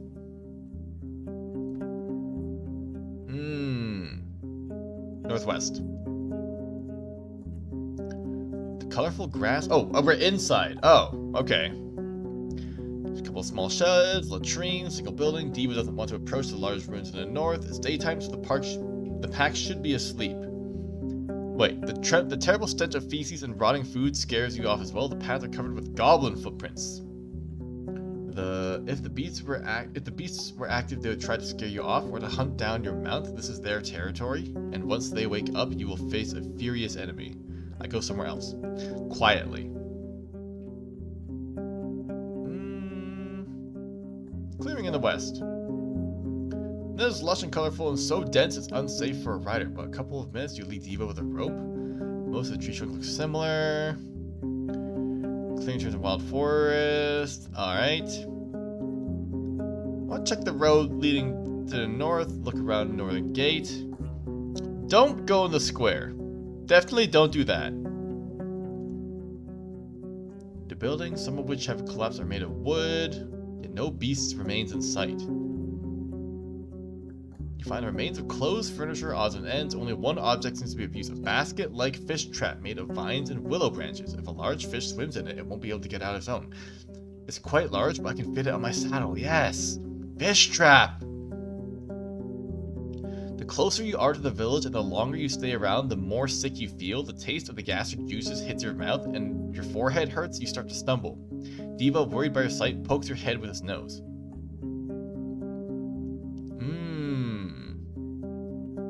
I walk away.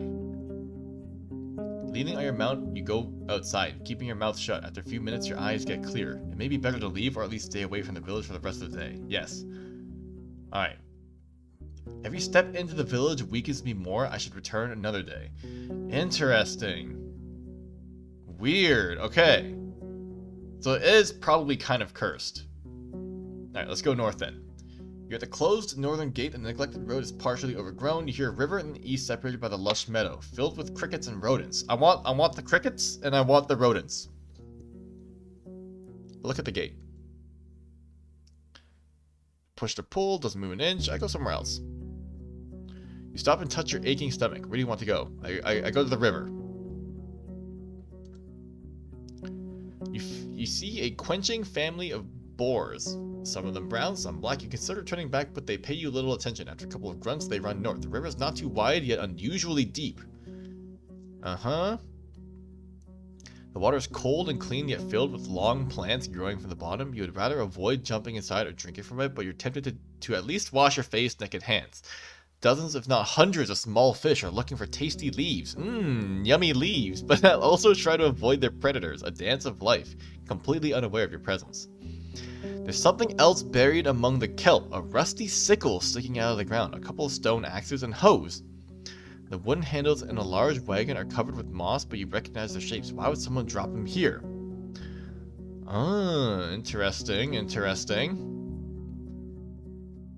You stop and touch your aching stomach. Where do you want to go?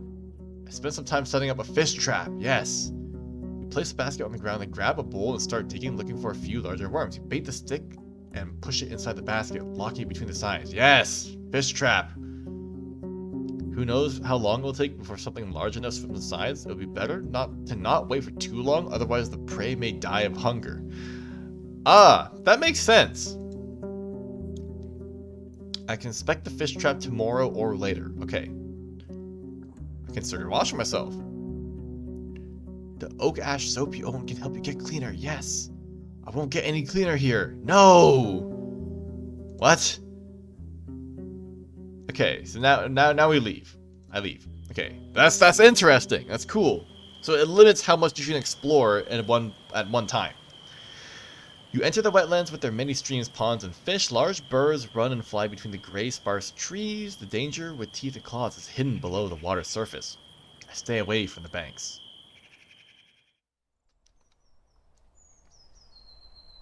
This plant shouldn't be alive, not without leaves. It doesn't resemble the other trees of the wetlands. It's something else. You get off your horse and prepare your axe. The water is filled with dirt. Oh, no, it's a treant, isn't it? That's a treant, isn't it? It doesn't resemble... It shouldn't be alive, not without leaves. It doesn't resemble the other trees. It's something else.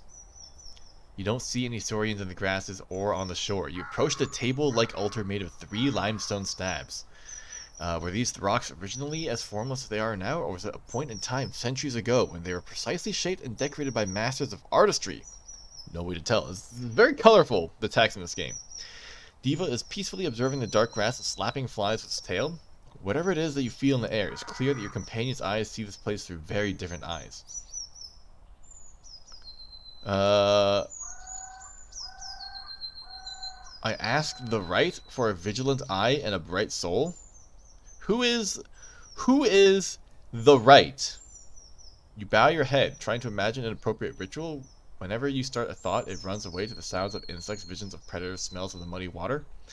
You rub your hands, focusing almost on in your grasp, collecting your wits slowly. It takes a few minutes, but you start breathing without sensing the stench. You arrange all the chaotic images into a cohesive utterance. Your prayer is brief, but once it's done, you feel prepared. Is that what this is for? Hidden. It's one of the religions. Wear it on your neck.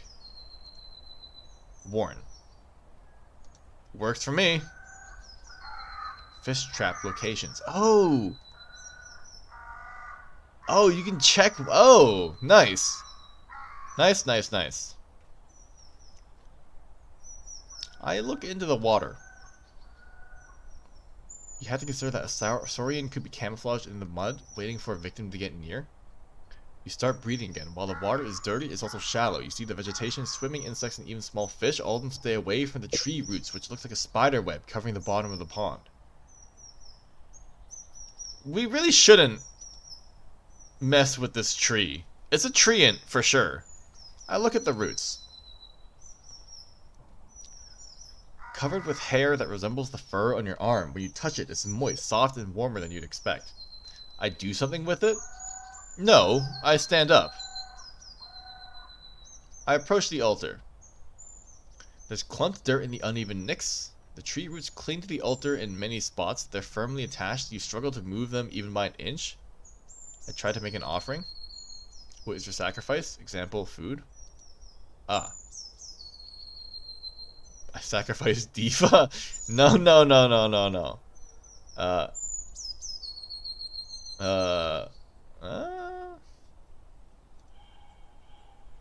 Coins. You put both your pouch and the coins on the altar, but nothing happens. I walk away. It's definitely not the right decision. I'm going to quick save. How do I save properly? Save. Ah, this. Yes, okay, I see. I look at the roots. I do something with it. What do you do? Example, kick. Chop with axe. Either you can't do that or I don't understand you. Chop. You pull out your axe and stop in place. You can't tell what the results of wounding the tree would be. I make the cut. This is not the right decision.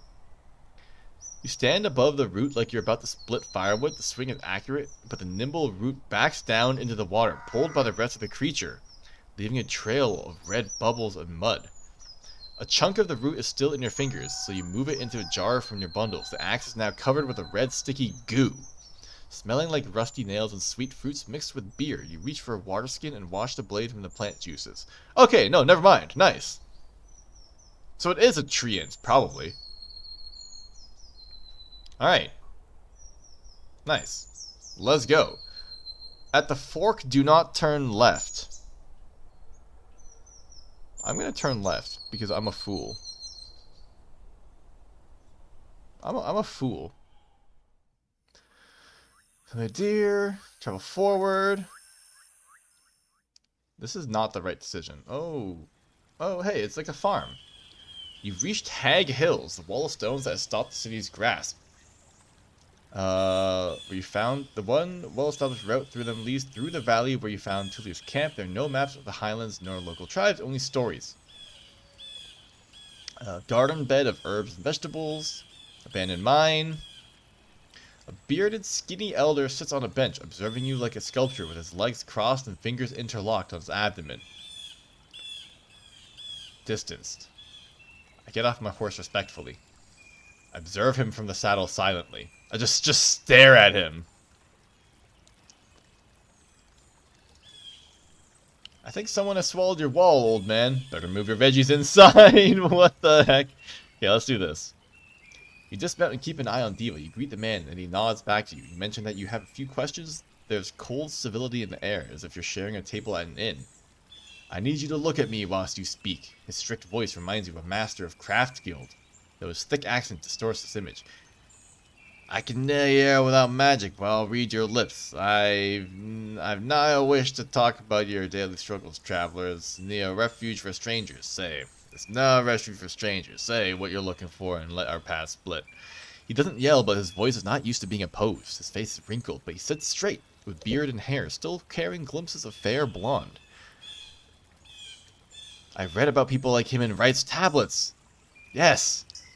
You ponder about his unusual vigor in the unguarded garden. Unguarded garden. He may be a spiritual leader of a pagan community, most likely a spellcaster. Druids try to protect others from nature's wrath by teaching them to respect the laws of balance and restraint. Different tribes develop their own traditions, but you know that in this province, such beasts prefer to be addressed as forest speakers. Druid. Inventory. Character sheet? Knowledge. What do you call him? Forest speaker. He lowers his head and closes his eyes, taking slow, deep breaths, forcing you to wait in silence. The elder is tall, with long hair and a beard that was let loose a long time ago. While his voice is gentle, he unfolds his fingers and points at your chest. You know our customs. At least some of them. Eva, if you're wearing a sign of death on your neck, as long as you do not spill blood, you'll find nigh threat here. There's nigh hatred in the forest, only that which you bring yourself. I wait for him to look at me. I do my best not to smirk. He doesn't know what he's talking about. No, he knows what he's talking about. The man stands up and approaches your palfrey. Without touching it, he observes his eyes, mane, stomach, and the rear. Diva ignores this examination. My nose was right then. Asterion is dead, as are his plans. Such is the fate of all dreamers. He turns toward you with a grim look. Are you looking for him? If he's vanished into the fogs, there's not a point in putting yourself in danger. What do you expect to find? I need to know what kind of danger he's encountered. If he's dead, I want people to know about it. If someone tried to make him disappear, they deserve to face justice. I want people to know. There's a playful glimpse in his eyes, and you just want the truth for its own sake, with no game behind it. His laughter is chilling. I heard he put his hands into many storms, which will not end without him. I do not doubt people will value the knowledge. He pauses for a moment and looks away. The peninsula could use some honesty. With lively steps, he heads towards the spring. He washes his hands once again, forcing you to wait. Old people need time to gather their thoughts. He tries to dictate the pace of the conversation and put me in my place. Yes. Yes. His voice is warm. So, how can I help you? Holy shit, it's a lot of dialogue. Does this take up time? 7 hours, 30 minutes. 7 hours, 30 minutes. He was here more than once. Asterion. He bends down and tears away a small flowerless plant. He wanted to settle down among these rows, maybe to live freely. Told him the forest needs not more people. He pauses. You can hear his heavy breathing. As if he's getting tired, he turns up. And that's that, traveler. If you want to look for his shell, travel north. Far north. People there should know where he is. Okay. Nice. That did not take him any time. Oh my god.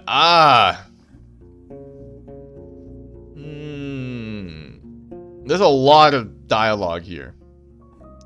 Holy shit. Your eye sees what there is to know. People found copper in a cave. It's been abandoned for a long time now, so we turned it into a shelter to stay close to the sacred tree and its altar. I may or may not have chopped a little bit of your sacred tree off and put it in a bottle. How can you survive in this place, being all by yourself? What can you tell me about the peninsula? Can you tell me anything about the altar near the crossroads? Yes. 'Tis the tree that you should pay attention to, the true gift from the forest. It answers to our offerings and rewards us with its magnificent fruits. They heal both shell and soul, and make anyone who eats them stronger than they ever were. We gather around this altar whenever the winter ends, and whilst it requires a painful sacrifice from all of us, it prepares one soul for the future like nothing else could. Interesting. One day, me and my wife will be but defenseless old people, but we've studied Numa and leaves for many decades. I heal wounds and illnesses of humans and animals alike. Okay. Peninsula. Holy shit. I've lived here for almost a century, traveled both the paths and through the wilderness. Harsh-headed hawks. Wags his finger every word. I thank him. The instructions are in line with my own thoughts. Do not poke the hornet's nest, do not ride east, and never use the path that runs through the heart of this land. This road was meant to save time, but brings only death. Be a servant, not an overseer. Do not try to bend this place to your will. Your will, anyone's will, is the key to danger, not salvation. I need to take some risks to achieve my goals. I thank him. Okay. Bandits. There are those who steal from white marshes, well north. Even their leader, Glossia, listens only to forests. It's a good beer. She drifts so far away from her old self. A kind, bright girl from Gale Rocks, loved by her parents, but now do not cross her or she'll find you. She'll find you. He looks at you with a renewed curiosity, then rests at the wooden bench from where he glances at the pink flowers. His beard shakes as he tilts his head forward, wishing to help the wounded, I see. A notable goal, yes! Scholar! Once his eyes turn towards your lips, you see a doubting raised brow. 'Tis a good season to pick their flowers and leaves, but you leave me with nothing but the bare stalks and the black tubers in the soil. And I quite like these tubers. You wish to take the oils away. Take care of the rest.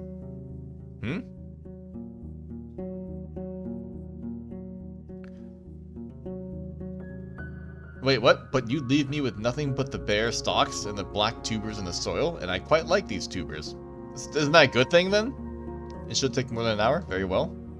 Grab yourself a cloth from the bucket. Keep your knees from dirt. Okay. Put away your belongings. Prepare to either graze in peace. You notice a horned bear among the nearby trees just off the path and completely ignores your presence. As you're leaning for an axe, you hear a comment with the other. Let the beast drink in peace. They seek nigh harm.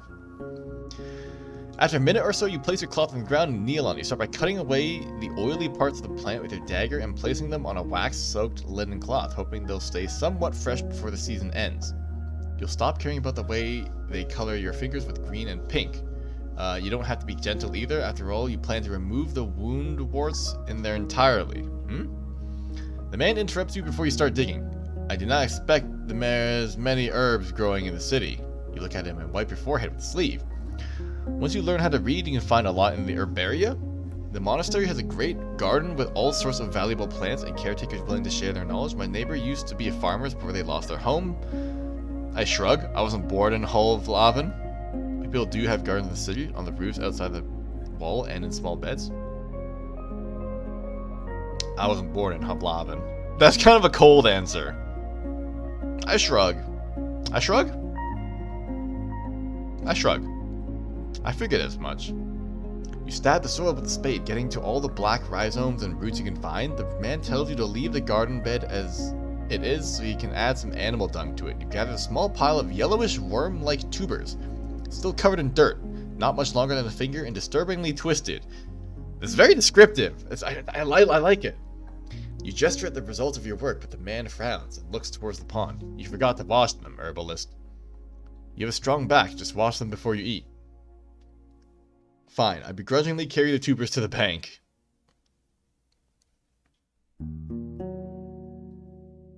Alright, fine. 6 hours before dusk.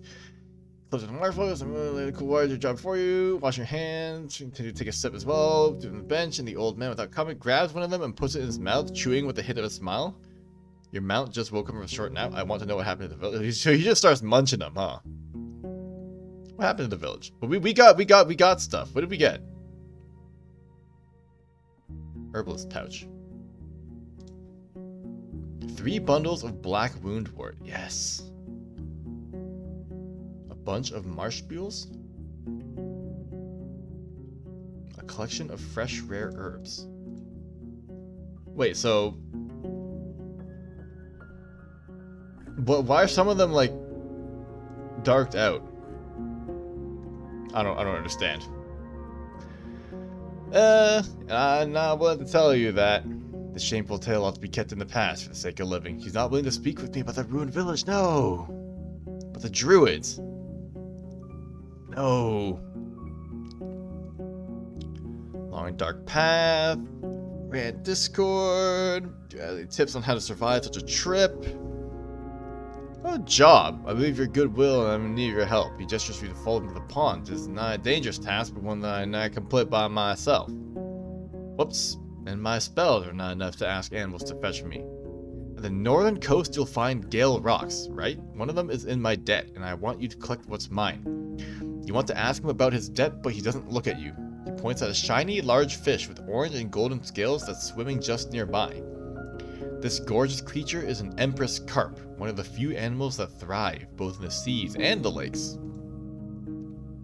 You don't know where the man has found a large worm that he now drops in the water, feeding his pet. Go to that place and find Photios. He's a young father, an ocean folk with scars on her neck, which he will not hide.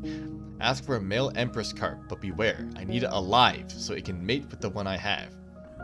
He stands up and approaches you. I do not sleep on dragon bones, but the pneuma is in my blood. I'll use some of it to heal your wounds, though not more than once. That's fair. Okay, so he can heal us if we do this. I'll do that, but traveling with a live fish isn't going to be easy. I didn't promise I can do it right away. Do not worry, as long as it arrives here before fall and alive, it's going to be a huge help for us. Okay. Can I enter the cavern? Why would I allow a stranger to do such a thing? I'm not allowed to enter the cavern. No. Okay, let's travel. Alright, let's go north. You slow down along the shrubs. Small pack of dragonlings is feasting on the carcass of a gray auroch. You wonder what would happen if you were on foot. Would they let you be, satisfied with their prey, or run after you? Their powerful jaws break the monster's bones loudly, then bite off and swallow chunks of meat. I ride forward, but I keep my distance and look over my shoulder. Alright. Where are we now? Large pasture. Path ends. Wooden gate. Stone walls. There's monkeys. Just distant echo. I don't feel comfortable in large settlements. Let's get this over with. Maybe I can rest here. A young man is leaning against the closed gate, covered by its shadow. He's young, tan, and has short, elegantly trimmed red beard. Okay. Steel helmet, metal so thin that it's mostly made of wool and leather. He moves into the light and takes on the posture of a disciplined soldier, not a mercenary. There are 2 weapons on the ground leaning on the wooden beams. Doesn't reach for either. Dismounts smoothly, still having some vigor left. Diva holds his tail high. You can't see their faces. I wave back. Wait. They wave at you. I wave back. You talk for a bit, looking toward you and pointing at your mount, then walk away, disappearing behind the wall's corner. The guard smiles, yet avoids her eyes and has to clear his throat before he speaks. Welcome, traveler. If you are not here to make trouble, Howlersdale welcomes you. We have the whitest flower there is. If it's new garments you're looking for, you can order everything you need right here in all colors, shapes, and sizes. Capes, boots, vests, robes, or if you're yourself a master of the needle, I can assure you we have the fabric you're looking for. His act is over and he glances over your mount, and in a moment of silence, his eyes get wider as he observes it with childlike fascination. This is Diva. He follows her instructions, even though your palfrey pays no attention to the man's careful touch. The guard grins widely. I'm Seth, your new road warden. A city folk, aye? The mayor is busy, but I'll ask her. Gives a moment to let you in. Okay. The nearby buildings are simple houses made of wooden beams and covered with thatch. Just give me a moment. The guard strides away before he finishes his last word. The others close the gate behind you and observe your mount carefully. Your eyes run east to a humming creek running through the center of the village. I wait for their return. Calming sound, aye? That's Howler's Creek. The guard, like most of the locals, is taller than you, wide but shallow. We're the cleanest village in the north. When the guard returns, she's still alone. She cannot come now. A friend of mine is in labor, aye? The mayor wants to be there when the child arrives, but I was asked to show you the village. Fine. Tie your mouth here. We'll keep the kids away. We'll keep the kids away. Most of the neighbors are getting ready to celebrate. Once you're done, he grabs the rope ladder. The view from up there is gorgeous. I nod and think of my knife. If it's a trap, I'll get him first. There's no need to be that cautious, right? Like, I nod and think of my knife. If it's a trap, I'll get him first. That's thinking into it too much. The guard gets to the top very quickly, like a monkey climbing the creepers. Climbing up creepers. He's leaning on the wooden parapet, observing the area with a smile. See? There's not a place like Hallersdale. The guard points in every direction, giving you no time to contemplate. For the next few minutes, he describes the fields and their crops, the flocks and their pastures, and the shepherds inspecting the fences. The sweetest honey, the most fragrant bread, the softest wool, and the beer, 'tis excellent. What an annoying kid. Near Hovlavin, you could find 5 larger and richer settlements in less than 2 days. No wonder he's so proud. Why wouldn't he be? They've tamed this scrap of land and live in comfort. Yeah. Why not? Okay, Ape Ale Inn, we know that. That's Stalwart Akakios, where you work. The creek, there's another White House, wants to be on, the best clothier. The cooper, the fisher, the miller, the pie maker, the sister, the baker, the smith, and the husband, the carpenter live with their kids. It's just everything. You just pointed to everything. You can consider stopping his speech, but he suddenly points at the islet again. There, see? The mayor's coming, the one wearing purple. You're free to join her, traveler. Try to get down, but the 2 steps are enough to make sure that's a bad idea. You wait for the ladder to find its balance. You untie your palfrey and follow the guard. Okay. But for Diva, walking on the wooden beams is far more pleasant. The islet is empty, but you notice an empty stall, painted with the shapes of colorful flowers. Okay. You notice more and more people observing you, smiling or casually greeting you as they're focused on their own tasks. Finally, you reach the main square. A large tree grows in the center, surrounded by dark water held together by a thin wall perfect for sitting. Large tree in the center? Is it this one or is it this one? Maybe this one? In the north is the Ape Ale Inn. An old man is sitting by himself eating a pie with a walking stick leaning against the table. I need to spot to tether Diva. There's a wide wooden roof right next to the gate. You return to the inn. Diva starts to chew on a nearby haystack. Nice. Okay, cool. Sitting on a chair, 4-year-old boy on her knees. She's holding his hand gently, showing him how to eat gruel from a bowl. It's not a cheap meal, though. You spot nuts, berries, and milk, and the added honey makes it yellowish. The kid is clean and quiet, and he notices your arrival. He crams his mouth with a spoonful of oats. Now, love. Not get distracted. She rubs the meal off his face. A few more spoons, and you'll go help Papa in the kitchen, eh? She gives you a radiant, though apologetic smile that turns her attention back to her companion. Her long, full-sleeved linen dress must have been dyed once in blue and once in red to achieve its dark, fancy purple, which would draw looks even in Hovlavin. Unlike her tribesfolk, she's pale, with powdered and rouged cheeks, and her lips match her outfit, though they're a bit closer to wine red. The gray, thick strands on her long blonde hair look more like a fashion choice than a result of aging. Her eyes are the color of her cape, keen and vigorous. She's shorter than most people around, though would still be the tallest woman in most of the northern settlements. While she's around 40, her slim hands add fragility to her appearance. I'll wait for as long as it takes. She makes plenty of gestures, but her shoulders hardly ever move. I need no invitations. I sit down on a bench. Take your time. Mayor puts him on the ground. Did a great job, love. Now I need to speak with our guest. Okay, yes. So we have a road warden again. Please, sit down. She shows you vaguely the palm of her open hand, letting you pick any place you want. Since I'm her guest, I sit on a bench next to her.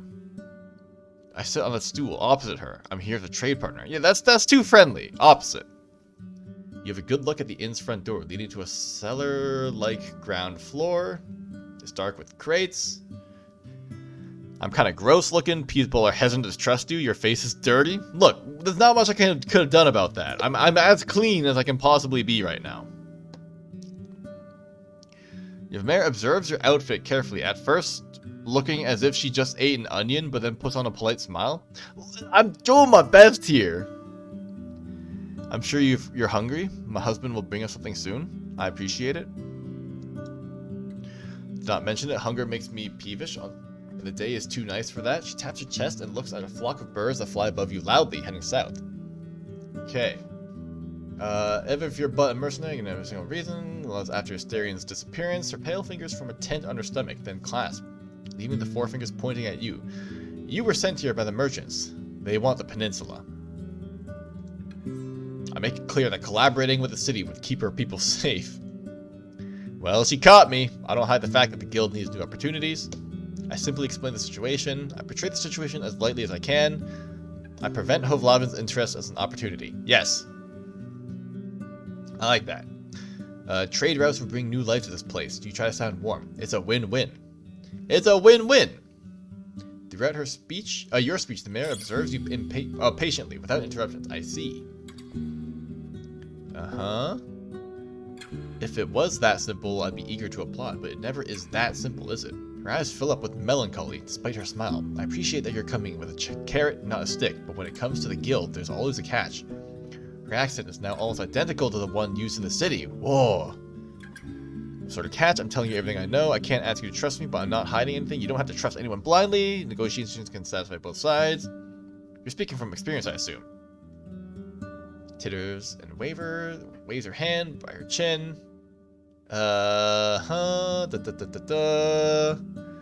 Then leaps forward, rests on her elbows, laying her hands for him. You make a deal with the settlement. Flour and wool in exchange for coin and tools. You send in the first traders, and they imply that you're ready to pay more for, let's say, parchment. Months later, you want no more rye, just the parchment and wool.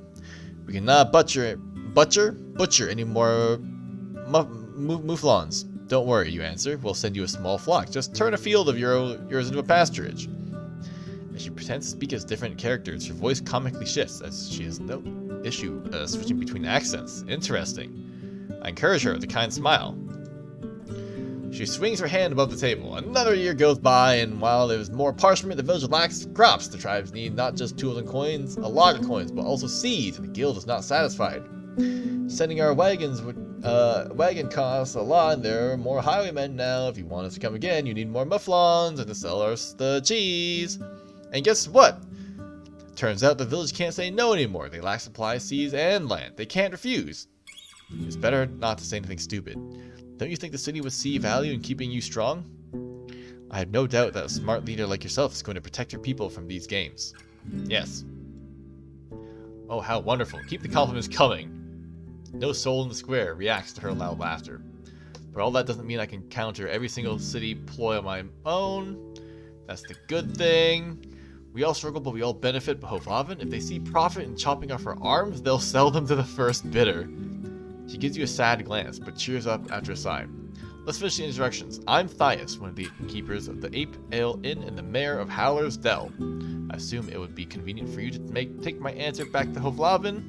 Say, when could we expect the first caravan? After winter? Depends on what you can sell and what you want in return. That's fair. Food, yes!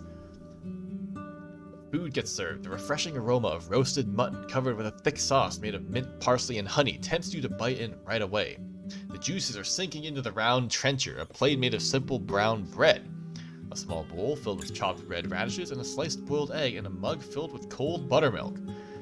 It's all brought by a few young people, all of them referring to the mayor as their mother. And in the end, the innkeeper himself shows up to wish you a good meal. Introduces himself as Eric's, okay. We get to the important stuff. Whoa. Important stuff. The nearby ground is fertile, which would gladly pay us taxes in grain and vegetables with the expectation that a squad of soldiers would provide additional protection. Okay. You're not an expert when it comes to linen, cheese, and wool, so the mayor, spent a couple of minutes describing the outstanding quality of what the village has to offer. We have the best cheese and And then cloths. Uh-huh. And of course, we never reject some steel and bronze. We lack alloys for sickles and scythes. Okay, truth be told, the guild is not sure what the peninsula has to offer. Understandable, but you won't find much in the other tribes. Gale rocks have salt and barrels of fish. Creeks sells meat and wood. The farthest village in the northeast. Okay. White marshes, as Olpegos are close to worthless for a trade route, that is. Walks to another table and offers her trencher to an elderly man who sits there by himself. With a trembling voice, he thanks her, then starts to chew on the soggy bread. She sits down, wipes her hand into a clean cloth, adjusts the folds of her cape, and once again crosses her legs. Tell me, Seth, how's Hovlavin? I haven't gathered much news since the invasion. Things stay humble, sometimes better, sometimes worse. It's far from great. Sometimes better, sometimes worse. And I was afraid it was lost to hunger. Her chuckles trimmed with scorn. Good to know I was wrong. The panic will make us rich. Can you believe it? The panic will make us rich. That's why when outsiders reached the village, they found almost nothing to eat. Staying in a remote peninsula truly can be a blessing. She pauses. Well, we can't change the past. How can I help you? I'm looking for a Starion. Is your palfrey a mare? We have 2 jacks. Could use some mules. A stallion. So it won't give you anything stronger than a hinny. It is, but I need it to stay strong and healthy. I'm looking for a Starion. Diva is a girl. I'm looking for a Starion. Let's be stern here. I heard you, but he's not welcome here. His voice is harsh, and I don't know where he went. We haven't burned him or fought with Woken Shell, wherever he is. It's not our problem. If you have to know, he failed and won't get a second chance. He was meant to escort Egidia, a daughter of mine, to her betrothed in Gale Rocks. She was a great archeress. When they saw goblins on the road, Astarion ordered her to push through, right into their trap. They got jumped like a bunch of wealthy pilgrims. A road warden worth their gruel should know better. He can fight with a blade, but my girl, she never had a chance. He disappeared soon after his pitiful attempt at apologizing to me, and we closed our doors behind him for good.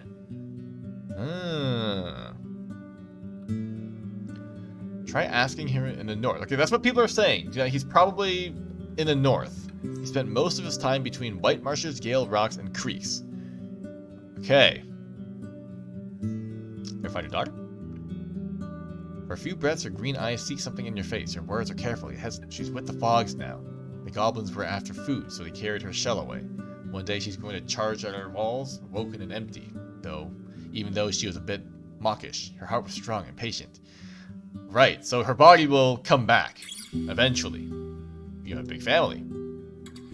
At one point, there were 12 kids living at our house. 9 girls, 3 boys. It's a lot of kids. Eric's has a big heart, much more patience than I do. Okay.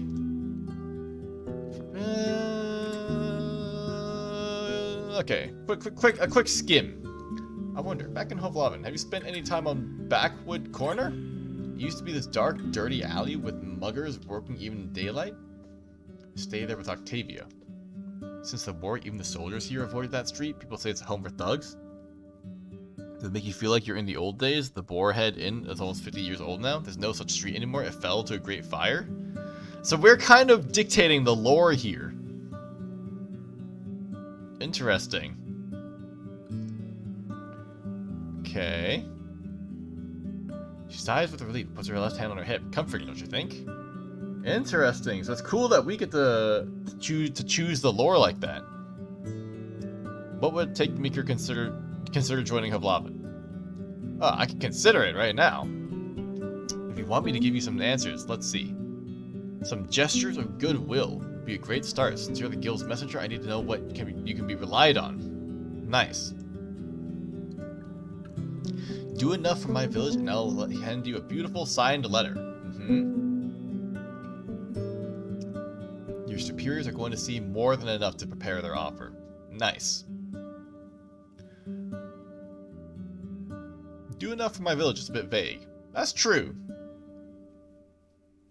My friends trust me because I see things as they are, and I'm willing to act. I want you to succeed. But we don't give strangers more than we can get from them. If you want me to argue in your favor, show us your worth.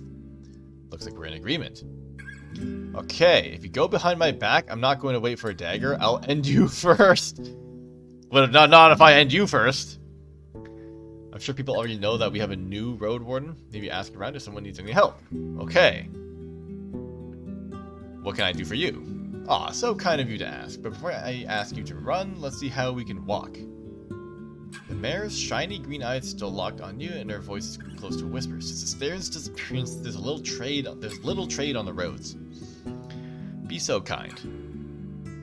And help me learn some interesting tales about our neighbors. You mean ones that weren't meant to reach you?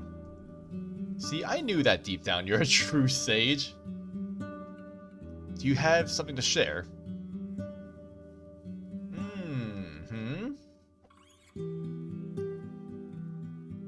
Plan to return to, yeah.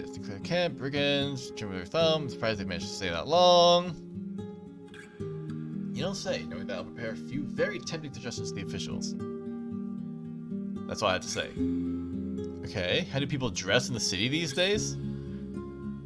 Before the wars, the merchants were wearing those really long dresses and robes, way too long for my taste. They got mud stains after every rain and see no reason to keep shoes completely hidden. There's always a shortage of fabric. Most people wear tunics like in the old days. For years, there was not enough hemp and wool at hand, so people have started to wear furs again. Yeah. Now, that's just sad. When I was there, only the monks wore them, for some reason. Holy shit, there's so much dialogue we have with her. How about the necromancers? You mean white merchants for sure. I don't know much about them. I shouldn't gossip about it with strangers. We can talk about it on another occasion, okay? What's your secret? There's no secret, traveler. There's hard work, risks, and sacrifices. Think about it before you mention it again. Okay. Hallersdell. The greatest. Oh my god! She spends a good few minutes telling you about mouflons, wheat, rye, hemp, cheese, and wool. She also omits some topics you hear of no tales, songs, ancestors, rituals, or days of prayer. It's like listening to a tax collector. Okay. She mentions the wisdom of the elders. Help her guide her through. They heal our wounds in our gardens. Changes topics to all the fruit trees, hairs, and nuts growing in the woods. Okay. Cool. We can talk and talk, but I still don't know where you are from, Seth. What's your story? Have you lived in Hovlov your entire life? Only for a bit. I was raised in a small village just nearby and moved to the city after I had decided to look for luck as a road warden. My past is already buried. Let's not dig into it. In a way, I know it as well as any other city folk. Yeah, that feels right. We'll always find a new home for ourselves, don't you think? I was in the ruined village south from here. No, that's not true. That's a lie. That's a lie. That's a lie. That should be marked as a lie. That's not true. Or is it? I was in Pelt in the north. The innkeeper feels uneasy about Glossio's band. I saw a weird tree south from here. Oh, wait, no. This is just asking more stuff. Okay, yes. I don't even want to think about their tragic fate. No one can negotiate with the wrath of the herds. And I better not find you upsetting my neighbors with these sad questions. It was a challenging time for all of us, but one we won't forget. Glossio's band. Glossio's been around since years back, but not much of a nuisance. I'm just a messenger. He asks you to join forces with him. Yes. Well, I can't give you my answer. I won't ask your hunters to endanger their lives in the pursuit of some gossip. I could ask around, learn more about this.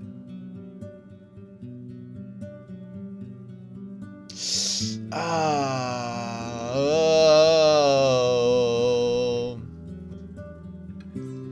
won't ask her. I could ask around, learn more about this. Okay, fine. What a splendid idea. There are only 3 villages in the north. White Marshes, further north, Gale Rocks, and Creeks. Bring me news from those places and you will get my answer. I'm paid for passing the message from here to Pelt of the North. Asking me to ride for you through half of the peninsula and back is a different deal entirely.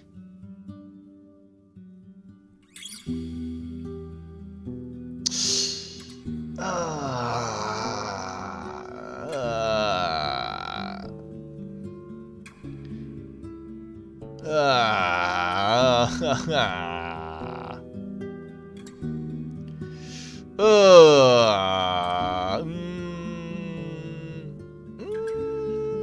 a tough choice. Fine.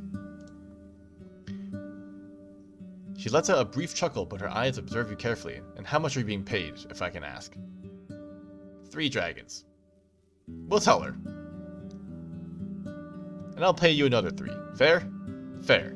Nice, we get 6! Yes, okay. Cool.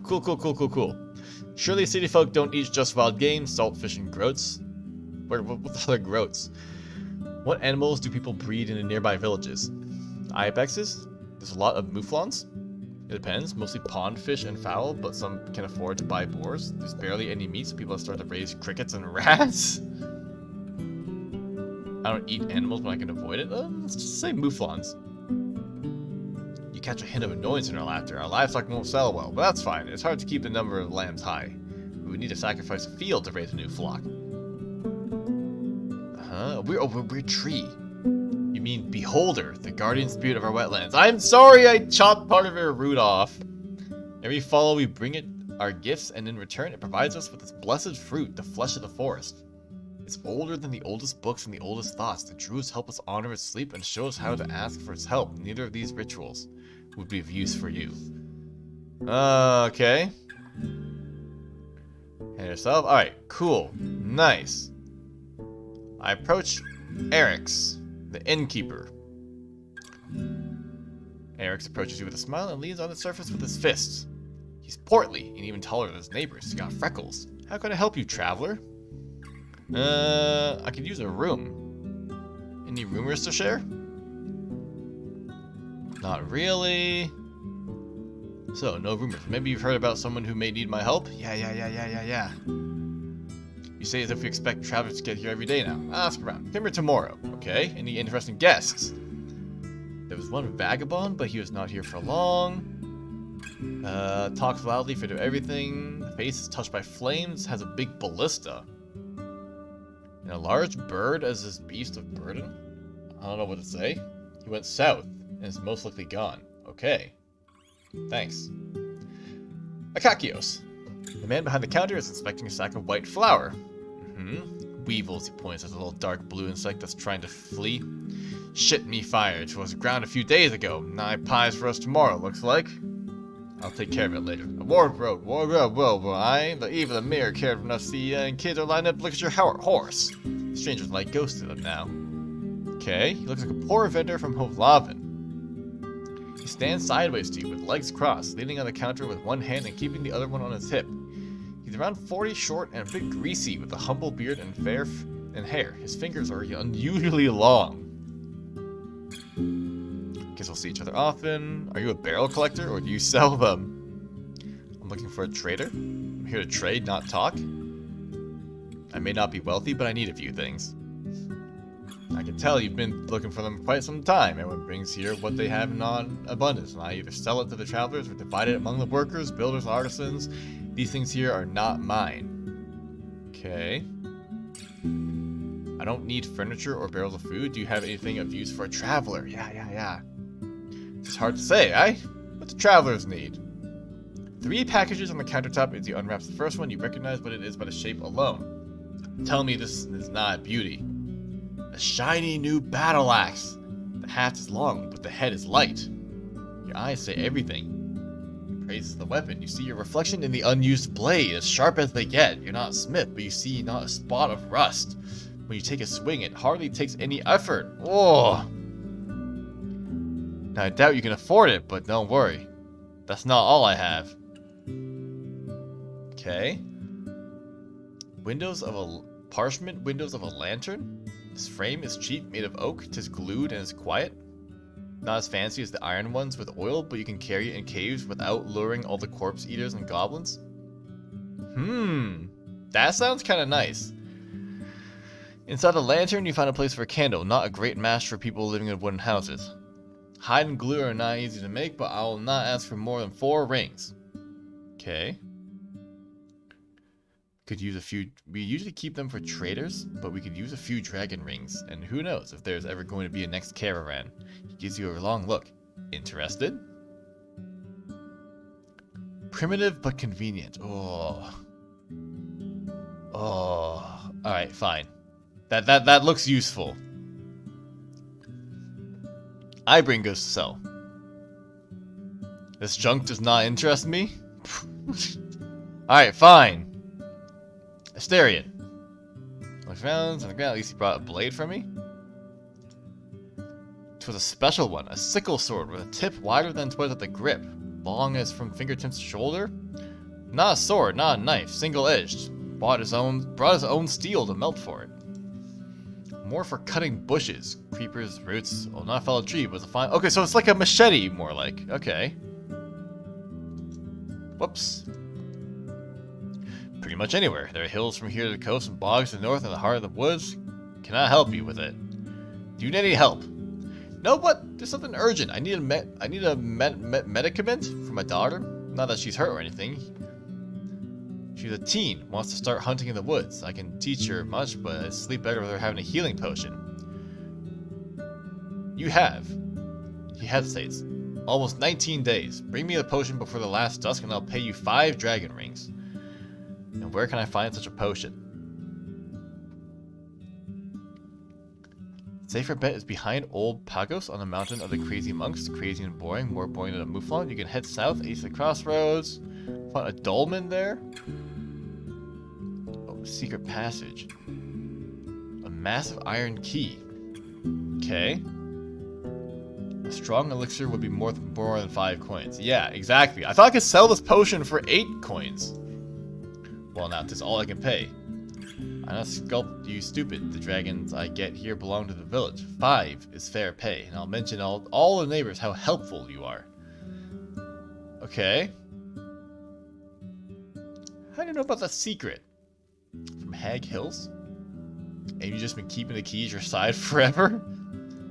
Kept it with my trinkets and coins, that's all. We're planning to go there for years, but just one of the things that you talk about. I get it. It's one of those things that you're like, I'm gonna do this, but you never actually do. She hates me. Just better for her to take after her mother. Since you have to know, our laws make me admit I was a wife beater, and by my own deeds I've lost my family. Excuse me? I don't really want to help this guy anymore, but fine. I have this healing potion.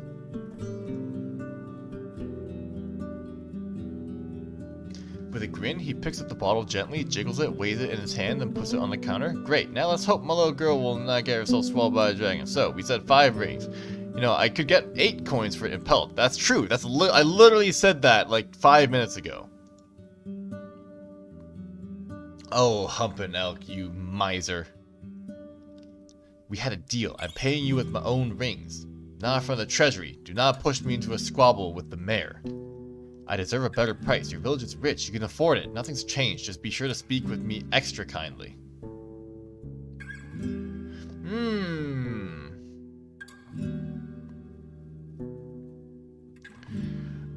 How greedy do I want to be? Do not push me into a squabble with the mayor.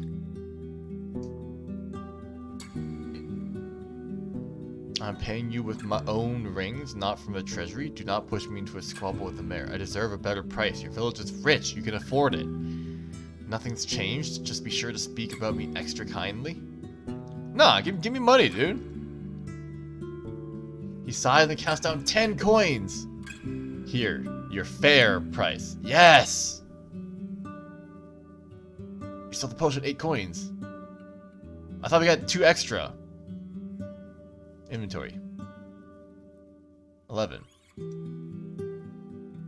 Wait. Inventory. Archive. He sighs and counts down 10 coins.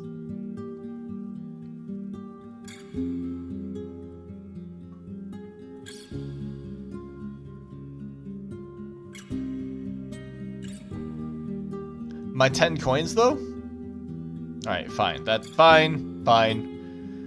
Nothing for now. I walk away. Okay, I leave the square. It's too late to ask local 3 hours before dusk. Ah, shit. Ah, fuck. Damn. Bion.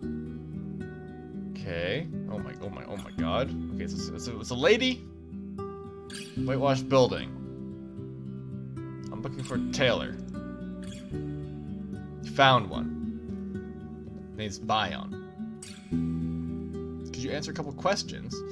I'm not a bard. New clothes? You don't even wear a hint of mockery? But there's a lot of work and I have not done my work lightly. Day or so to finish in a fine fabric. Your city clothes are just fine for the wilderness, I guess.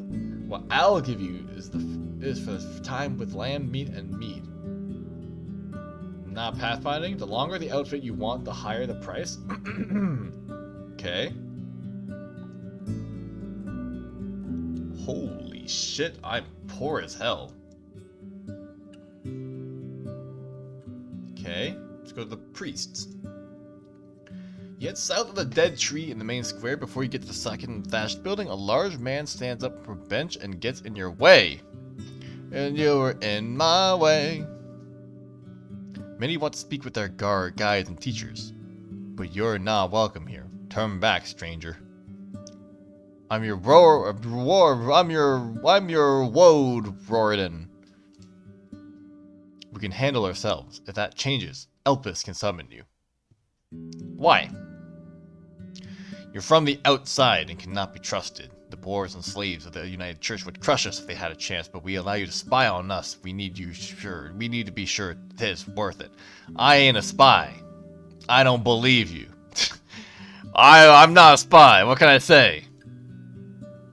So be it. Alright. The druids won't see me. Man. Okay, how much does the room cost? My kids keep it cleaner than you'd find in the city. Just tell me when you're ready. Thanks. I'm gonna keep your food rations. One ring for enough food to fill you up for 2 days. In Hovlavin, that kind of price would buy you 3, even 4 times as much food. I also have something special. Just give me a minute. 'Tis a teeth set? You're afraid of what he's going to show you, but when he opens the box, you realize he meant teeth cleaning. Salt, cloves, and mint. You mix whatever you want here. The fourth holds only a small pestle made of polished stone, and here are the twigs you need. They'll last for months.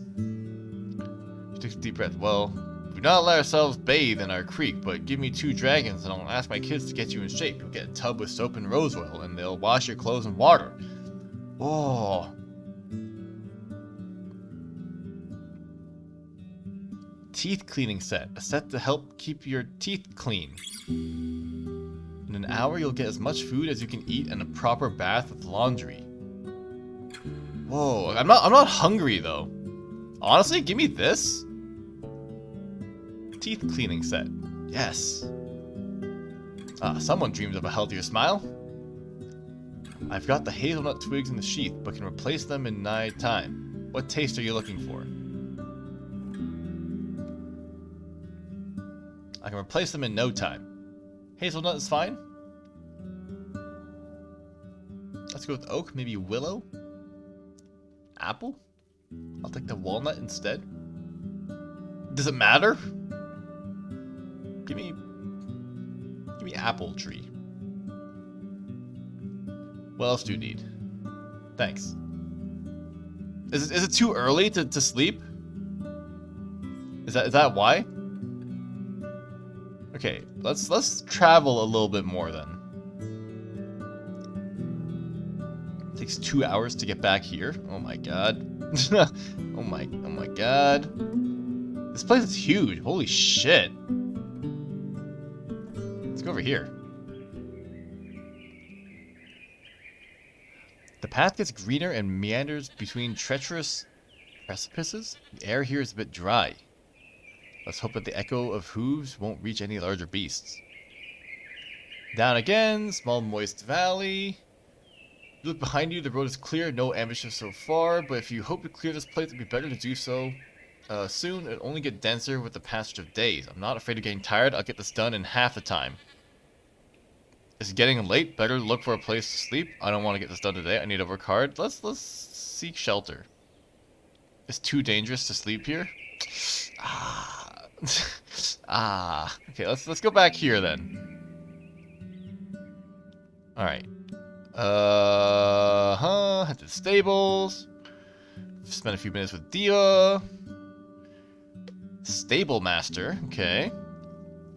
I'm the one when 'tis necessary, but I'd rather grind flour. You do not think your beast waters itself, brings itself water from a storehouse and cleans its own shit, nah? Takes time and hay. If Tis is not going to work for it, you better have a pouch at hand. You look behind you. The stables are not much more than an open shed with piles of planks, 2 donkeys, and a bunch of napping chickens. Would a dragon bone be enough? For one day. Aye, that's fair. He looks around, rubbing his hands together. Knowledge! Come to think of it, it's an opportunity for the village. Horse manure makes for great plant food. Knowledge!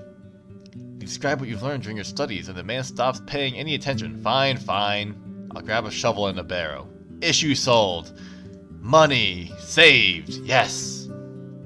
A washwoman is singing the last sunbeams of the summer. Go to the main square. It's too late to ask about the locals about the work. Alright, go to the square. Go to the innkeeper. How do I sleep? Sleep. Sleeping on a mouflon pelt. There's a lot of noise outside, and you can sense a heavy, unpleasant smell coming from the cauldron. At least the fur is fluffy, and you can cover yourself with your blanket. Your own room with a comfy bed, a locked door, and a lot of space. You'll get a large breakfast, a wash tub with water and soap, and cleaning for your shoes and underwear. Ayo. We don't really need the money, but everything else is nice. It's only 2 gold. That's fine. We'll get more. I call it gold. We'll get more dragon bone. Your first sleep ends, but your usual 1-hour break is instantly disrupted by noise. You stand up, walk to the window, and see the reason for the commotion. A group of workers is just outside the inn, drinking and laughing. Eric's, the innkeeper, is also among them. You could join them, but if you do so, you won't get a good sleep tonight, and after such a long day, you may end up exhausted. It's an opportunity to show that I'm not an outsider. I can sacrifice a bit of sleep. We should be friendly. They lose track of time, surrounded by the smells of old ale and cold roast lamb. The excuse for having this celebration is the recent birth. You may be a stranger, but your presence is welcomed with joy. The small talk is just as engaging as you'd expect from people who have already slept for 3 to 4 hours today. At one point you're asked about your own journey, though you prefer to keep most of them to yourself. One of the hunters encourages you strongly to travel to creeks. They're a fun bunch. They love to meet new people, but be ready to wake up with a spinning head. Okay. Nice. Spend the night in peace in a clean bed with a tightly shut window and a warm blanket. In the morning you find a stool placed by your bed covered with an eggplant soup, a bowl of pears, and some crumbly biscuits. Once you get dressed and go downstairs, a young boy is covered in mud and speaks unusually loud and enthusiastically mentions that Diva has already been brushed and watered. You nod, but he runs outside without noticing it. The innkeeper is sitting near the door, from time to time carrying out another bowl with either stew or gruel. Thias is nowhere to be seen. Okay! Ugh! Day 2. Out of what the game gives you 40 days to do stuff. That's insane. I have it set to infinite time, but the default difficulty gives you 40 days. This is only day 2. Holy shit. Okay, give me a save. Maybe I'll keep one from before I chop the tree. Can I rename this one? Are you sure to overwrite your save? No, can I rename it? Anyway, let's take a break here. I need to mute the game manually. Get muted. And then go over here. Okay. So, that was the Road Warden. As I expected, and I warned, it's mostly just reading, it's a narrative, but it's cool. I really, really dig it. I love the atmosphere for this game, and I love this kind of like being thrown into this kind of world and like learning about the world as a character through like good exposition. It's cool, and like something that I wanted to do for a while is like read more books, and I don't know, this kind of gives me like an excuse to read books. It's not quite the same as like books, but it's close-ish to reading like actual books. So it's neat.